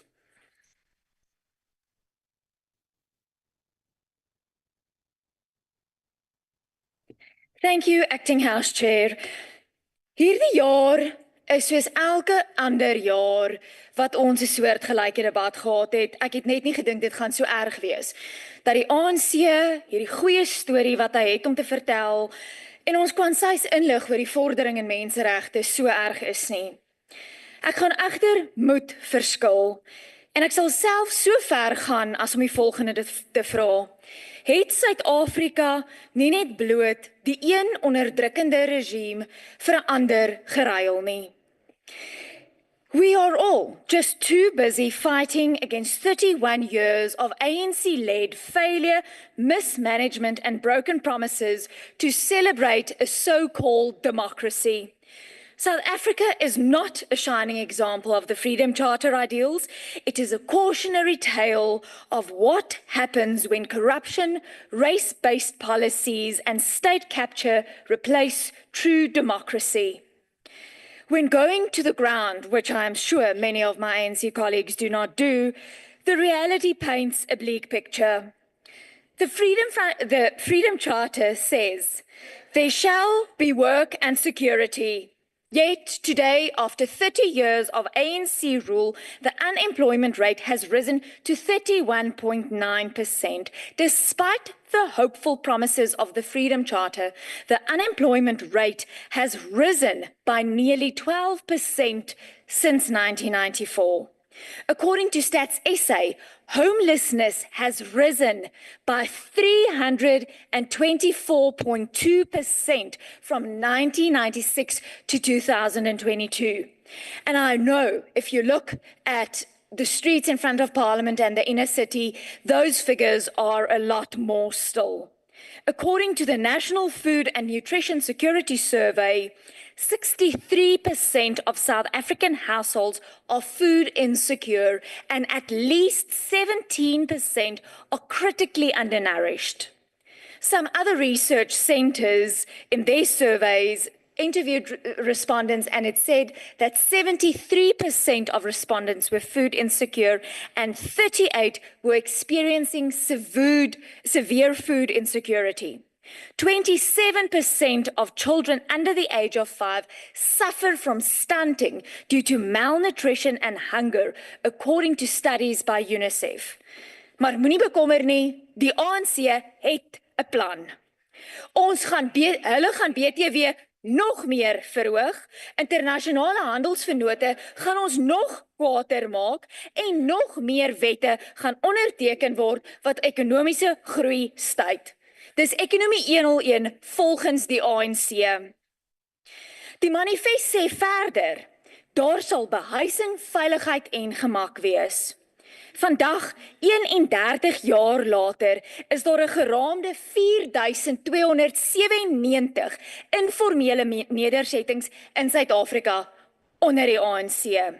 Die gesondheidstelsel is in sy maai in. Ons kindersterftekoers is bo die wêreldgemiddeld. Gesondheidsfasiliteite en hospitale is totaal oorlaai met tekorte aan hulpbronne en dokters. Van die Vrystaat psigiatriese kompleks byvoorbeeld, waar een verpleegster verwag word om na ten minste 16 gestremde pasiënte om te sien, hulle te voed, te bad en te versorg. So ook, dit is voorheen genoem, meeste van die klinieke in Suid-Afrika het aan die einde van die finansiële jaar uit kroniese medikasie gehardloop. Dis elke jaar 'n probleem en nog steeds kry ons dit nie aangespreek nie. En so kan ek aangaan oor die toestand van ons paaie en so meer. Perhaps the most blatant contradiction of the 1995 ANC and the current ANC is the following. All shall be equal before the law. And it further states, all laws which discriminate on the grounds of race, color, or belief shall be repealed.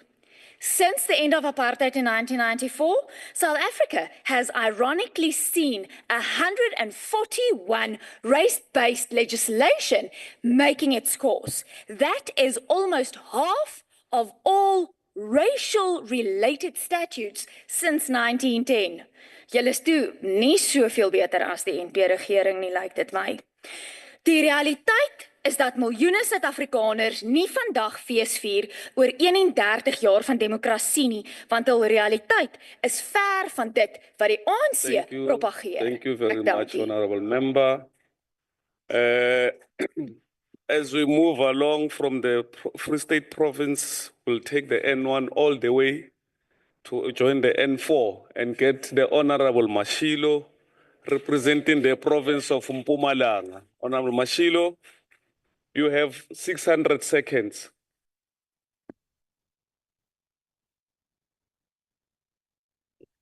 Thank you very much, the House Chair, the Chairperson of the NCOP, Mayor Mutsoini Tsipani, the Deputy Chairperson, Honorable Govender, the Chief Whip of the NCOP, Honorable Moimang, Ministers and MECs, Honorable Members of this august House, ladies and gentlemen, indeed South African. Honorable Members, the debate in commemorating 31 years of collective efforts to build a new society rooted in the ideals of the Freedom Charter is taking place 2 days after our commemoration of our heroes, Kalushi Bialo, who was brutally murdered. We all know the details. He said, "Tell my people that I love them." Indeed, he has loved us so much. We love him too. He was only 22 years. He was unable to see a path to be taken by our country towards a democratic, prosperous, and united South Africa, where all people shall be entitled to take part in the administrations of the country, where the right of the people shall be the same, regardless of race, color, or sex, where all bodies of minority rule, advisory boards, councils, and authorities have been replaced by the democratic organ of self-government. On the 4th of June, 1948, until the 9th May 1994, the Nationalist Party led this government, this country, for almost 46 years, with only 36% victory they had. The ANC, with the 40%, we have decided to make what we refer to the government of national unity. Informed by this principle, South Africa belongs to all who live and work in it. That's what we have done. The ideals of the Freedom Charter were nearly thwarted on the 10th of April 1994 at the brink of our democracy. Because of the ideals of democratic and a free society in which all people live together in harmony and with equal opportunities cherished by Nelson Mandela, for which he hoped to live for and to achieve, and for he was prepared to die if needs be. The people of this country joined hands and marched together, despite the killing of our comrades Chris Hani by the right winger, as we all know. Indeed, we shall be celebrating the assassination of Chris Hani on the 10th of April, 2 days from this debate. Honorable members, it is by no mistake that 31 years of democracy will be celebrated in the province of the Rising Sun in Msugalekwa local municipality, Gersebande district, the Lion of the East. We are looking forward to receive the President, His Excellency Cyril Ramaphosa, and to be joined by many of you honorable members in this house. Today is indeed an important day for the NCOP to be able to organize such a relevant topic, especially as we are also celebrating 70 years of the Freedom Charter this year. Honorable Chair of the NCOP, South Africa of this 2025 is different to the one that we had before 1994. We can safely indicate without any shadow of doubt that the contributions of the Freedom Charter has contributed significantly to the achievement we are witnessing today. None of us before 1994 were seated here, only the few minorities were in this house, despite we are South Africans. The chairperson of the NCOP, we are of course mindful of the challenges still faced by our people in the country. As in Mpumalanga, we can confirm that we have already aligned our policy position to the priorities of the medium-term development plan of the Government of the National Unity of 2026 Annual Performance Plan as well. We have strengthened integrated planning in the province so as to ensure that the plans are aligned to the plans of the national government. As in Mpumalanga, honorable members, we are aware that the performance of the provincial government will be measured through our ability to meet and exceed the priorities of the growing of our economy through the implementing robust program.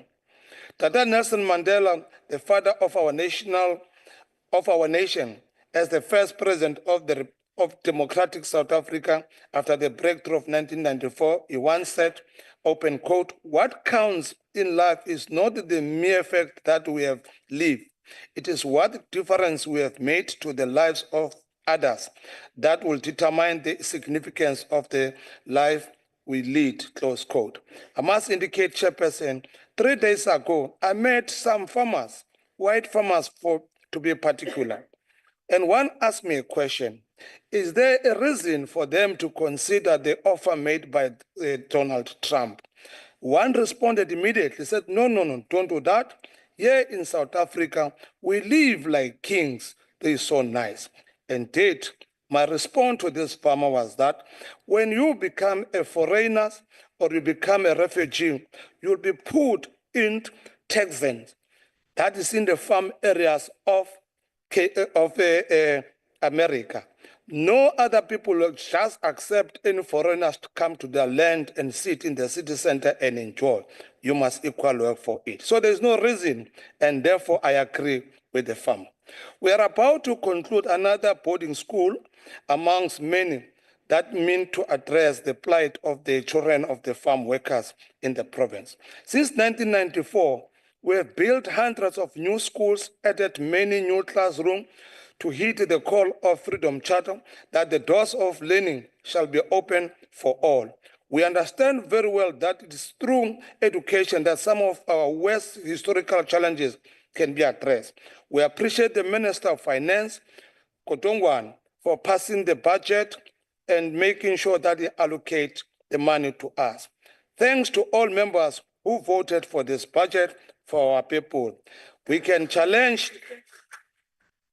The challenges that we are faced are far more than what we referred as the VAT increase. We've got more problems and we've managed to resolve many problems in the past. We shall overpass this one too.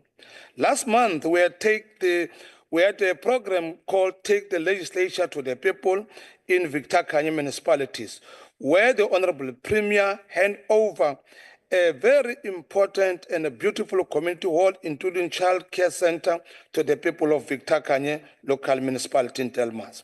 All our people deserve adequate and top-of-the-range medical attention.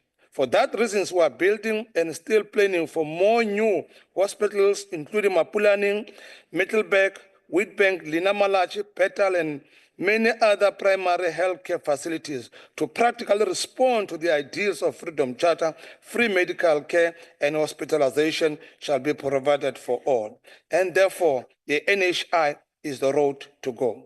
Having noted the population growth in the Mpumalanga, we are launching massive water and sanitation projects, including Loskop Regional Bulk Water, which originally Loskop Dam was only providing few farmers, whereas our people around Mutse, around Tabachweo, Tabakubedu, they were struggling water. The scheme like a 3 copies bulk water supply scheme, Rastreventer, are indeed underway, and we are determined to get this project concluded as soon as we can. The district development model highlights participatory democracy. It is mandatory for our government to work well with the key stakeholders. Among them include traditional leaders, our private communities, and including progressive forces. The role of our traditional leaders is key as the custodian of our cultural heritage, serving as a bridge between the past and the present, and ensuring the continuity of traditional past through our generation. We count on them all the time, and hence work very well with our traditional leaders in the province of Mpumalanga. We've given them the tools of trade and will continue to do so because we value them. The issue of gender-based violence and femicide, GBV and F, are being dealt with holistically. Honorable Chairperson, in Mpumalanga, the place of the rising sun, when the sun rises, we work very hard, as we do all the time. We have launched the Gender-Based Violence Council, comprising traditional leaders and civil society, to make sure that we fight that scourge, which became the second pandemic after the COVID-19. This further given by the ideals of Freedom Charter that all shall enjoy the equal rights. One of the most several leaders of the African Liberation Movement and one of the most outstanding. MEC. Thank you very much, Chairperson. Thank you very much.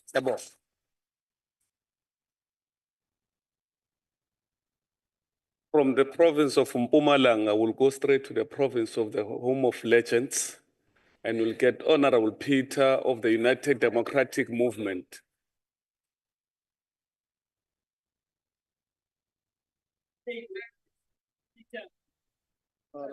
Honorable Peter, you also have 300 seconds. Thank you, Chair.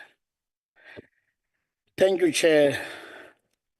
Manbulise kusihlalo walendlu no Chief Whip walendlu. Molweni bo Chief Whip. Honorable Chair, the United Democratic Movement acknowledges the progress made in the past 31 years of South African democracy.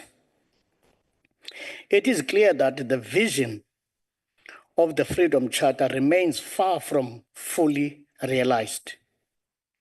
The Freedom Charter envisions a South Africa where all people shall govern, where all shall be equal before the law, and where all shall enjoy equal human rights. However, the reality for many South Africans, particularly the disadvantaged majority, is one of the deep and entrenched inequality, while political freedom was gained in 1994. Economic freedom remains a distant dream for millions. Today, South Africa remains one of the most unequal societies in the world. Mhlali ngaphambili nalendlu, thina sizwe sabantu abantsundu silibele kukukhukhumala sibanga izikhundla libe ilizwe lisimka ezandleni zethu. Silibele kukubukela abantu bethu belamba siye sifake imithetho xa funeke sibahlohle into emlonyeni sikoti constitution babe bephela abantu belilizwe. Masikhumbule kukho amadoda afayo ebulawa yi-apartheid system before 1994. Babebulawa lantoni oVuyisile Mini, babebulawa lantoni oSteve Biko, babebulawa lantoni oSolomon Mahlangu, babebulawa lantoni oGriffiths Mxenge, Babebulala ntoni oSpharo Mkhonto? Babebulala ntoni Ruth First? Kanti abantu bakuthi bazawuhlala ematyotyombeni? Kanti abantu bakuthi bazawulamba today? Namhlanje sithetha ngelizwe elidlakadlaka. Sithetha ngelizwe elingahoyanga mntu. Sikholisa abantu basendulo. Kodwa abantu bethu inhloko zabo asikazifumani namhlanje. Inkosi zethu zibhaqa zishiya ilizwe lazo. Azange sabakhuza ukuthatha kwethu ngo-1994. Zange sizalisa istadium sikhuza abantu bethu abashiyayo. Sibulele ngesiXhosa uThixo wethu uMdalinqangu. Zange sibulele nomnye sithi siyabulela ngenhloko zabo singekazifumani. Sijikelwa ngabantwana bethu namhlanje. Siyebulawa kwangabo, ayizozikhalo zabo abasishiyayo babe abanye besalambana namhlanje. Sibe thina si-enjoya uba kule parliamente nokukhusela izidima zethu. Enkosi. Thank you so much, Honorable Peter. You are very disciplined, Honorable Peter. You left some few seconds on your clock. We'll move along to the province of the Western Cape and invite to the podium Honorable Allen.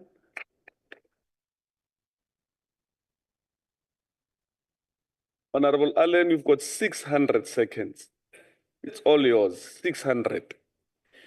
Honorable Chairperson, esteemed members of the NCOP, fellow South Africans, I'm indeed honored to be standing here today. Chairperson, this will be my official first in-person engagement and debate that I partake in here in the NCOP. Born and bred in the area of Mitchell's Plain, and if I remember correctly, my mom told me that the UDF also adopted the Freedom Charter. And it was during the launch of the UDF that I was still in utero. My mom told me I was still in my mom's stomach. I was still in the womb when she attended the launch of the UDF, which was approximately 400 meters away from our house in Rocklands. And it was also during that particular engagement that the Honorable Reverend Frank Chikani indicated that the launch of the UDF was a turning point in the history of our society. It's a turning point in the struggle for freedom. And indeed, Chairperson, that struggle continues today. And it's against that particular backdrop, with a sense of profound reflection and determined optimism, that I stand before you today representing the Democratic Alliance in the beautiful Western Cape. Today we commemorate 31 years of our democratic dispensation, and this milestone offers us an opportunity to not only celebrate our hard-won freedoms, but also to have a deep introspective look of where we are. Definitely, we have seen that the ideals enshrined in the Freedom Charter has not been fully realized, and that particular document that envisioned a South Africa where all shall have equal rights, where the people shall govern, and where all shall enjoy human rights and fundamental freedoms. Chairperson, over the last 31 years, South Africa has achieved much, but we must be honest. We have been on a journey that is extremely uneven, where many parts of our country have been dragged down by corruption, maladministration, and wasteful expenditure, cadre deployment, and the erosion of accountability. But here in the beautiful Western Cape, we have chosen a different path. We have demonstrated that good governance is not a luxury, but it is indeed a necessity, that we have spent public money wisely, and that we have made appointments based on merit. Honorable members, can we be kind enough to allow Honorable Allen to make his maiden speech? Please, let's not drown him. Let's not disturb him. Please. We have prioritized service delivery and safety to uplift our communities. That means that we have given the ideals that is enshrined in the Freedom Charter actual reality here in our province. We have not fully arrived, as a country, and we all know that. The struggle continues, but it's not against a mere oppressive regime, but it's against poverty, it's against unemployment, it's against inequality. It's also against crime that robs our communities of their peace. It's against the slow erosion of public trust in public institutions. And we continue here in the Western Cape to build, guided by the values of freedom, fairness, opportunity, and diversity. Here in the Western Cape, Chairperson, under the leadership of the Democratic Alliance, we have strived to build a province that embodies this, the spirit of the Freedom Charter through a steadfast commitment of good governance, the rule of law, and the efficient delivery of services to all our residents. Our guiding principle is that of a just and equitable society that can build a foundation on sound financial management and relentless focus on the needs of our people. We have displayed this less than a day ago that during the budget estimates of the provincial revenue and expenditure for the year 2025-2026, that reflects our unwavering dedication to these principles. It was developed within a constrained fiscal envelope, and our budget prioritizes the efficient allocation of limited resources to address the increasing social demands and the imperative for economic growth, recognizing their interdependence. Chairperson, several key aspects to our 269.5 billion budget was to step up for growth and jobs. This was adopted in our parliament yesterday directly to support the aspirations of our new society that we wish to see be embedded in our communities. What this means is that we will continue to invest in our people through education, recognizing that the doors of learning and culture shall be opened. Recognizing that the doors of learning and culture shall be opened is fundamental to the empowerment of progress. In the Western Cape, we continue to allocate the largest share of our budget to education. This investment aims to provide quality learning opportunities to every child, in every classroom, in every school in our province. This commitment is crucial to breaking the cycle of poverty and enabling all citizens to participate fully in our society. We have also seen, Chairperson, that a school in the heart of Khayelitsha most recently got a 98.3% pass rate. All of their learners ultimately wrote mathematics, all of their learners wrote physical science, and they had the highest bachelor pass rate for that particular area. It was even higher than a school called Milnerton High School. And the school I'm talking about is called COSAT in the heart of Khayelitsha. We will further promote health and well-being because our budget allocates significant resources to health and wellness, striving to provide equitable access to the quality health services for all citizens. This aligns with the inherent right to well-being and a healthy life, a cornerstone of a just society. Chairperson, we will further continue to support vulnerable and empowering communities. The Department of Social Development's budget focus on providing a comprehensive network of social development services to empower the poor, the vulnerable, and those with special needs. This commitment seeks to ensure that there shall be houses, security, and comfort for all, particularly those most marginalized in our society. We will further continue to ensure that we strengthen governance and public engagement. The Provincial Parliament's budget underscores its commitment to deepening democracy in the Western Cape. Its priorities include being a credible, transparent, accountable, responsive, and citizen-centric parliament. Initiatives aimed at enhancing public participation and leveraging technology are crucial for ensuring that the people shall govern in a meaningful and effective way. Chairperson, the safety of our residents and businesses. Let's take a point of order. Just have a seat so that. Honorable Farmer, which rule are you rising on? I'm rising on rule 61B. Can you check for me there? Deliberately make a statement which the delegate knows to be false. Okay. The speaker knows what he's saying is false, Chair. Okay, Honorable Farmer. Is it the correct rule? Okay. Honorable Farmer, let's do this. The House had agreed that in the near future, we're going to debate service delivery in the Western Cape. You'll make that issue there. Continue, Chair.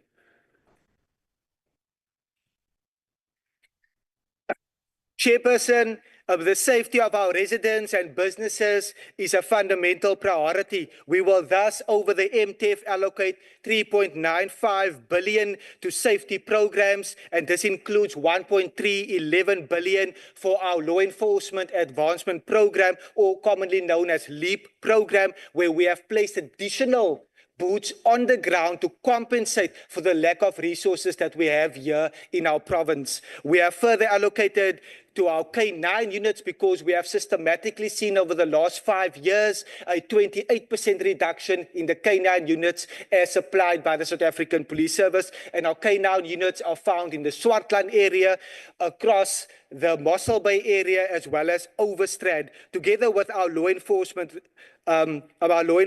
reaction units, because we believe that the lack of safety deeply affects how our residents live, how they play, and how they ultimately live their lives in our communities. So we are wanting to ensure that we can create safer communities, whether it is in Sea Point or in Khayelitsha or in Mitchell's Plain. As we reflect on the past 31 years, we acknowledge that the journey towards a society fully aligned with the ideals of the Freedom Charter is ongoing. Challenges such as inequality, poverty, and crime persist, demanding our continued and intensified efforts. The Western Cape government, together with our parliament, through this budget and its strategic priorities, remains committed to addressing these challenges with innovation, determination, and a deep sense of responsibility to all our residents. Chairperson, as I conclude, let us recommit ourselves to the collective effort of building South Africa to where the principles as enshrined in the Freedom Charter are not just aspirations, but lived realities for every citizen. The Western Cape's 2025-2026 budget is testimony to our dedication to this cause, reflecting our commitment to creating a more just, equitable, and prosperous society for all. Thank you.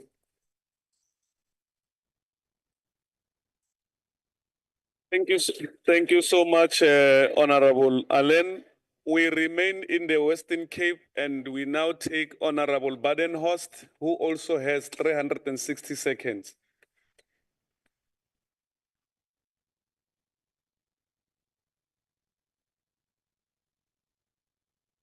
Honourable Standing Chair, honourable members and my fellow South Africans, good day.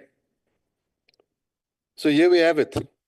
The Freedom Charter declared boldly in 1955 that the people shall govern, that there shall be work and security, and that the doors of learning and culture shall be opened.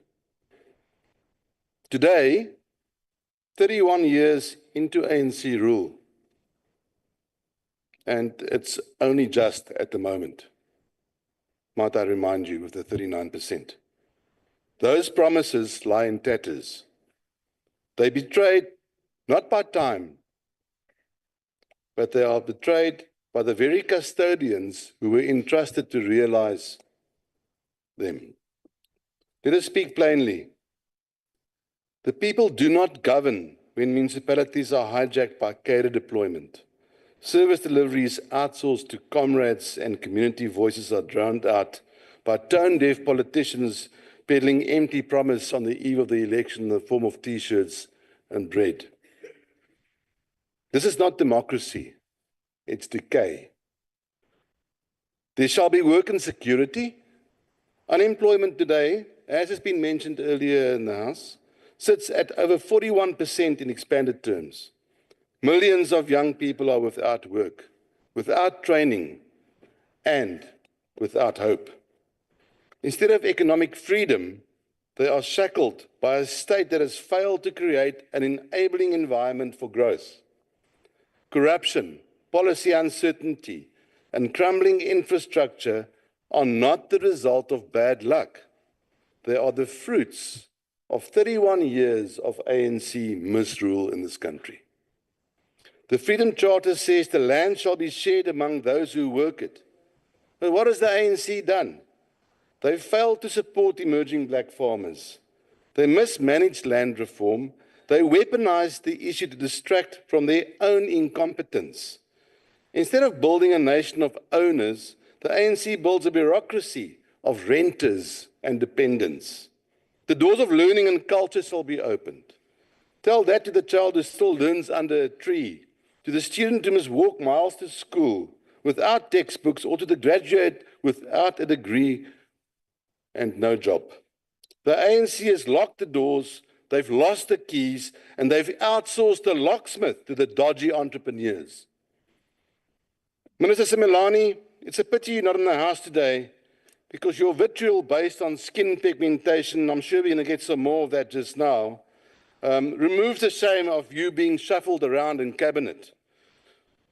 I wonder if it's because of the VBS-sponsored coffee shops, maybe in Sandton, and the Eskom overbilling for ghost employees, which were also lurked in your past. Let me tell you something, Minister Simelane. When the DA took over in the Western Cape in 2010, they had to spend R1 billion on fixing crumbling RDP infrastructure left by the ANC party. Fact. Honourable Aris, yeah, you can go ahead and call us names. That won't win debates. In fact, a 9% party won't win anything, not even a place in the GNU. EFF arguments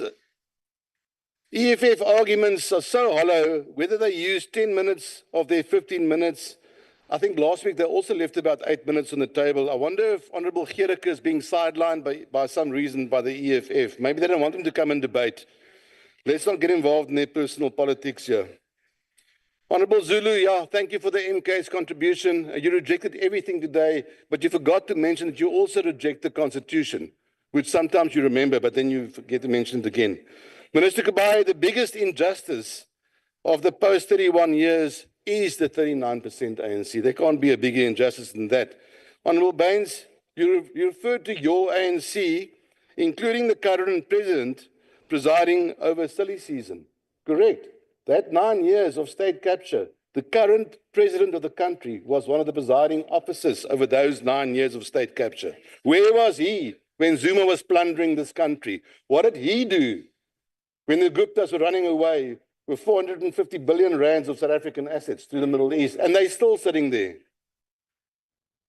Very important to notice that the patriotic ANC's Honourable Farmer, sitting here today in this House of his despicable behaviour, prior to this debate, all he could do was object frivolously to all the motions of value in this House today. That was his contribution. Everything to do with the PA, who was about to merge with the ANC anyway. So he's just paying the ANC's bidding at the moment. Chairperson, for 31 years, the ANC has been given a chance to deliver on their promises of the Freedom Charter. But instead of delivery, they've dished out decay. Instead of progress, they've presided over plunder. From soaring hopes in '94 to the shattered realities of today, the ANC support has spiraled downwards as trust has been eroded by corruption, incompetence and betrayal. The ANC has not just abandoned the Freedom Charter, they've shattered it. They've broken it, broken promise by broken promise. Out of all the plans they finished up, they've got no more money and they've got no more voters. I thank you. Thank you so much.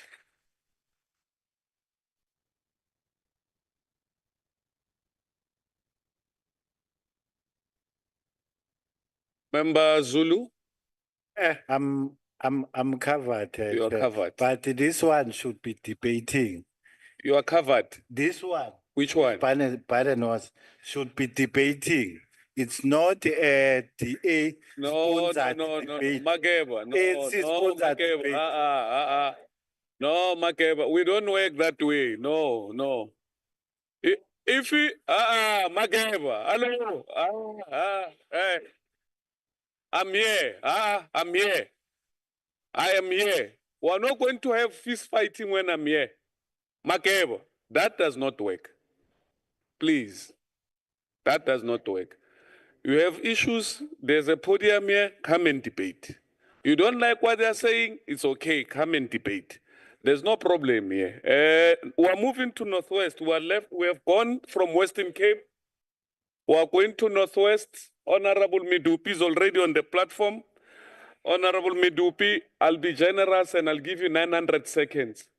Yeah, because I'm also coming from the far end of this house. Chairperson, thank you very much, Acting Chairperson, for affording me this opportunity. Let me also greet honorable members of this house and those who have joined us on the virtual platform, the ministers, MECs, and SALGA representatives. On the 27th April 1994, South Africa stood at the dawn of a new era. It was the moment of country transition from brutality of apartheid to the promise of democracy. Today, as we commemorate 31 years of freedom and democracy, we reflect not only on the passage of time, but on the collective effort of generations to build a new society. Deeply rooted in enduring vision of Freedom Charter, a vision that continues to inspire our journey towards democratic, just, equal, and prosperous South Africa. Honorable Chairperson, over the past 31 years, South Africa made significant strides in giving life to those ideas. The establishment of democratic government based on universal suffrage was the first historic achievement. For the first time, all citizens could vote, participate in governance, and have a say in shaping their future. The Constitution of South Africa, adopted in 1996, was direct realization of Charter principle of enshrining human dignity, equality, and freedom as non-negotiable pillars of society. In the realm of social-economic transformation, remarkable progress has been recorded. However, there is still a long way to go, unraveled centuries of imperialist and colonial oppression and apartheid legacies. Honorable Chairperson, Moseka Phofu ga swe lentswe, Moseka Phofu ya gabo ga swe lentswe. Re tla tswelela ka go gopotsa bao ba ikgatholosang ko re tswang ko teng. In terms of social indices, our successive ANC government ensured that millions gained access to housing, water, electricity, healthcare, reflecting a deliberate attempt to redress the injustice of the past. Education has expanded with more young Black South Africans entering universities and technical colleges than ever before. Are we still in denial? As we continue to build a society rooted in ideas of Freedom Charter, South Africans, especially the youth, need to continue to work of the nation building. We must actively defend democratic institutions, deepen social cohesion, and drive inclusive economic growth. We must honor the sacrifices of those who came before us by ensuring that fruits of freedom are shared by all, not just the few privileged. Honorable Chairperson, in spirit of Freedom Charter, the task of building a new society is not responsibility of government alone. It is a duty of communities, civil society, faith-based organizations, the private sector, every individual who call himself South African. Together, through partnership and collective action, we can move closer to South Africa, where the idea of charter, freedom, dignity, justice, and equality are lived experience for all. The dawn of democracy in 1994 marked a fundamental shift in South African political and economic landscape. One of the central challenges facing the new democratic government was the need to dismantle the deeply entrenched economic inequalities created by centuries of colonialism and apartheid. In response, the democratic state embarked on series of reforms aimed at restructuring the economic, promoting social justice, and ensuring exclusive development. This reform includes programs such as Economic Empowerment Program, land reform efforts, and social grants. Broad-based Black economic empowerment was an economic empowerment program that was introduced to promote participation of Black South Africans in a mainstream economy. Over the years, it has involved and benefited a wider base, inclusive women, workers, youth, including women, workers, youth, and people with disability and rural communities. This policy has been quite effective in attempting to mitigate the inequality and poverty in our society. Post-1994 land reform efforts were structured around 3 pillars of land restitution, land redistribution, and tenure reform. The aim was to return the land to those dispossessed through discriminatory laws and to provide secure tenure to people living on rural and communal lands. However, progress has been slow and often hindered by legal, bureaucratic, and financial challenges. As a result, land reform remains an emotional charge and unfinished priority in addressing historical injustice. Honorable Chairperson, one of the most impactful redistributive tools post-1994 has been the expansion of social grants, which now reached over 18 million people. Grant for old age, disability, children, and poverty relief has played a significant role in alleviating extreme poverty, in improving living conditions, especially in rural and historically disadvantaged areas. While they do not eliminate structural poverty, grants have cushioned vulnerable population and contributed to household welfare, economic participation. You can only understand if only kwa lona le ipona le dula mo mokhukhung. For many years, so only people who lived in such conditions, they will understand where we come from. As South African reflects on 31 years of democracy, most urgent challenge confronting the nation is the need to accelerate exclusive economic growth and actively combat persistent triple challenge of poverty, inequality, and unemployment. This interlinked problem are the most visible legacy of apartheid, and they continue to limit potential of millions of South Africans, particularly the youth, women, and those in rural areas. Poverty remains widespread, with millions of South Africans living below the bound poverty line.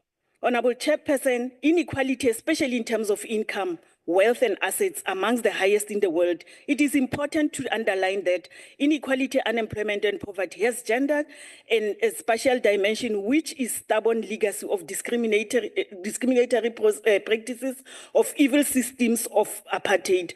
Unemployment, especially amongst the youth, it is a crisis. It is at a level of crisis. Together, this challenge forms a cycle that traps families and communities in intergenerational deprivation. Economic growth on its own is not enough if it does not reach the majority. Therefore, we need inclusive economic growth which benefit everyone, especially the historically disadvantaged. Inclusive growth should involve catering, creating jobs, supporting small businesses, investing in rural development. In addition to support cooperatives, needs to be mainstream in order to build network of collective in economic productive activities at larger scale and on sustainable basis. The precondition of thoroughgoing economic progress includes an investment climate, enabling policy and regulatory environment, as well as an enabling infrastructure. The process of reindustrialization of key industrial includes manufacturing-based industrial require major investment, skills, innovation, and production capability to compete and thrive in a global competitive environment. It is unattainable to have market concentration and disinvestment in the productive sector by private sectors. They must come on board to intensify economic growth for shared prosperity. To tackle the triple challenge of unemployment, inequality, and poverty, South Africans must move decisively to unlock a full potential of its people and resources by embarking on structural economic reform, industrial policy and localization, education and skill development support for SMME, infrastructure and investment, and social compact and public-private partnership.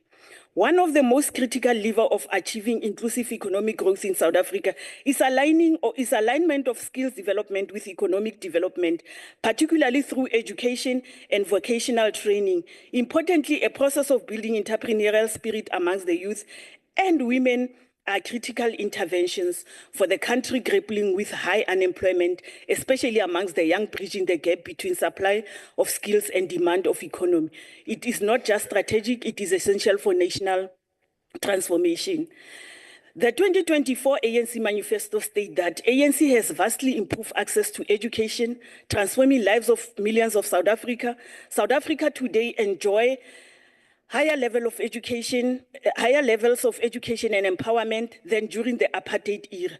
From early childhood development center to school, colleges, and universities, there has been a significant rise in enrollment at educational institutions, many of which now offer free education to the majority of learners. According to 2022 census report, the percentage distribution of population aged 20 years older by educational attainment indicates that post-school education improvement from 7.1% in 1996 to 12.2% in 2022. This shows our commitment to education and post-schooling education at large. Are we still denying? The 2025 State of the Nation address indicates that over 10.5 million learners attend no-fee school public schools, and that is the past year alone. More than 900,000 students from poor and working-class families were financially supported to pursue studies at universities and colleges. The alignment of skills development with economic development is vital for unlocking South Africa's women capital potential and achieving high growth and job creation economy. Education and vocational training must become more responsive, flexible, and future-focused.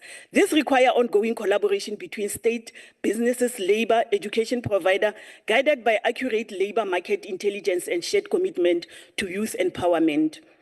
Honorable Acting Chairperson, as South Africa continues to commemorate 31 years of democracy, investing in South Africa through relevant education and practical training remains the most sustainable way to overcome the legacies of past and build a more equal, skilled, and prosperous nation.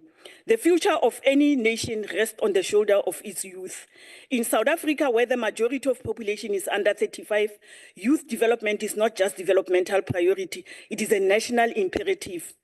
Cultivating a generation of capable, skilled, and empowered young people is essential to achieving social cohesion, economic transformation, and sustainable development. To this end, several strategic interventions has been rolled out post-1994 to invest in young people, with notable contribution from institutions such as the National Youth Development Agency, Expanded Public Works Program, the Youth Employment Service, and the sector education training authorities. These institutions are sacrosanct for our development as a society. The NYDA as a central driver of youth empowerment, focusing on improving access to education, employment, and entrepreneurship opportunity, plays a critical role in business funding and mentorship for youth-owned enterprise, support for the National Youth Service Program, and career guidance and skills development initiatives that reach schools and communities nationwide. The EPWP has provided millions of short-term work opportunity, particularly not jobs, job opportunities, particularly targeting unemployment youth, women, and people with disability. Beyond income support, it plays a developmental role by offering skills training and on-job experience in sectors such as infrastructure, social services, environmental management, and creating pathways for young people to transition from temporary work to permanent employment or entrepreneurship. The YES program, which was launched in 2018 as a partnership between business and government and labor, the YES initiative focused on creating quality work experience on unemployment youth. Its successes include providing 12 months work placement in both the private and private sector, giving the youth first-time experience that increase their employable and integrating digital platform for job matching, tracking, and skills assessment. As a product of the fight for democracy, I am able to proudly advocate for fruits of it, where equality, equity are in the forefront of all conversation now as the ANC. We recognize the fight has not been won as yet. However, we applaud the state of resilience to ensure that the Freedom Charter is achieved at its 100% target, to ensure that generation to come reap the benefit of democracy. I so move.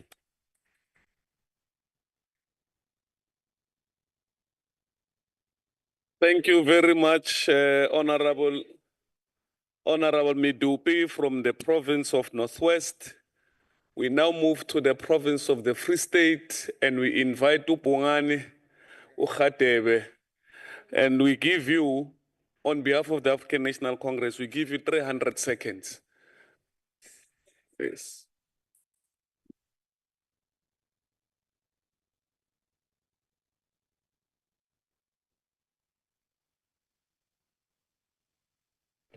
Honorable Acting Chairperson, this is the greatest honor to me indeed. And I'd like to thank all the participants in this debate. This debate was robust, and then what came out of it is that the people were speaking from the bottom of their hearts. But what is critical is that as they speak from the bottom of their hearts, they cannot revise the history. They cannot turn blind to the progress which has been made in South Africa throughout the first 31 years. I'll just make an example. In 1990, South Africa was a pariah state. Actually, the ANC had more international offices than the government of apartheid here. It was the African National Congress. So, but fast forward now, 2025, the country with the highest diplomatic representations in the world is South Africa after the United States. So it shows that South Africa has made great strides in integrating South Africa in the world. What is also very critical out of that is that when you look at Principle 10 of the Freedom Charter, there shall be peace and friendship. I'd like to ask a very simple question. Everyone must be honest here. Which country in the world has hosted 3 different World Cups? Which country in the world has hosted 3 different World Cups? It's only South Africa. Where is this South Africa? South Africa is in Africa. That's why when Umama Nkosazana Zuma came with the Agenda 2063 AU, was very clear that there are certain aspirations which we want to integrate Africa as a big economy. What has happened out of that? Through the African National Congress and the leadership of Ubaba Umatamela Ramaphosa, we have what is known today as the Free Africa Free Continental Free Trade Agreement. That agreement, it means that it's opening up the opportunities for South African business to interact in the African continent. Because before 1994, all the infrastructure projects in the whole African continent were developed towards the harbors because the Western countries came and took the minerals out of Africa and went to develop on the other side. So the ANC has done that. Africa has got the possibility of integrating. What is also very important, the very same South Africa was able to intervene, Makeba, when Principle 10 says there shall be peace and friendship.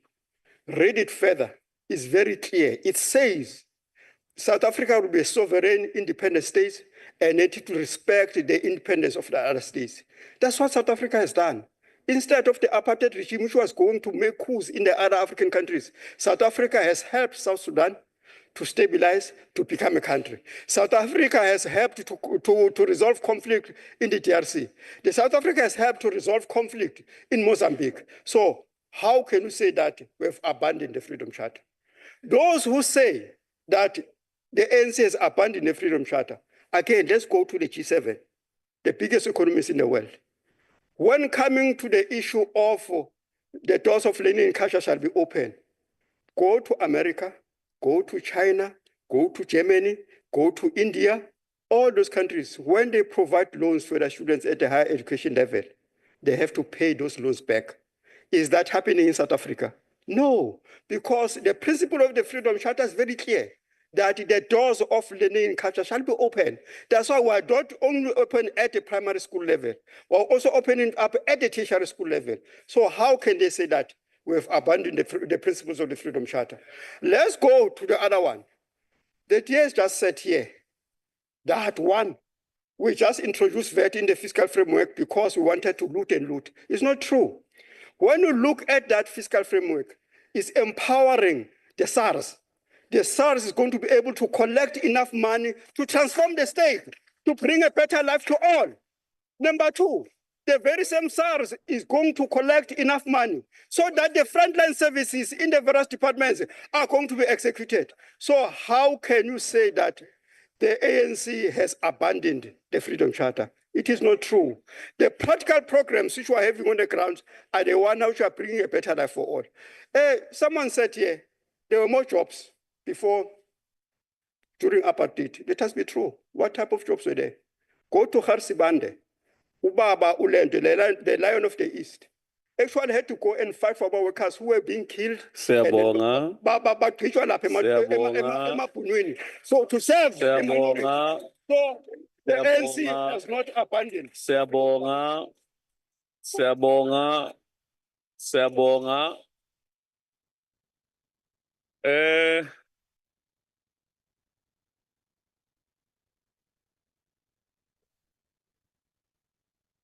Honorable members, Member Mabilo, please sit. Member Mabilo, please sit.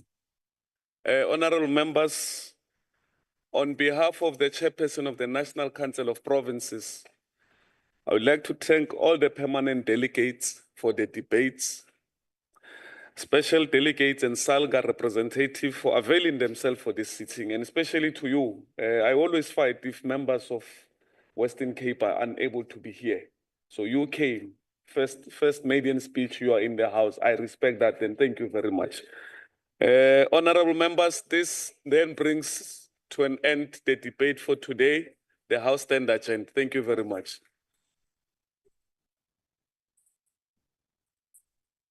Recording stopped.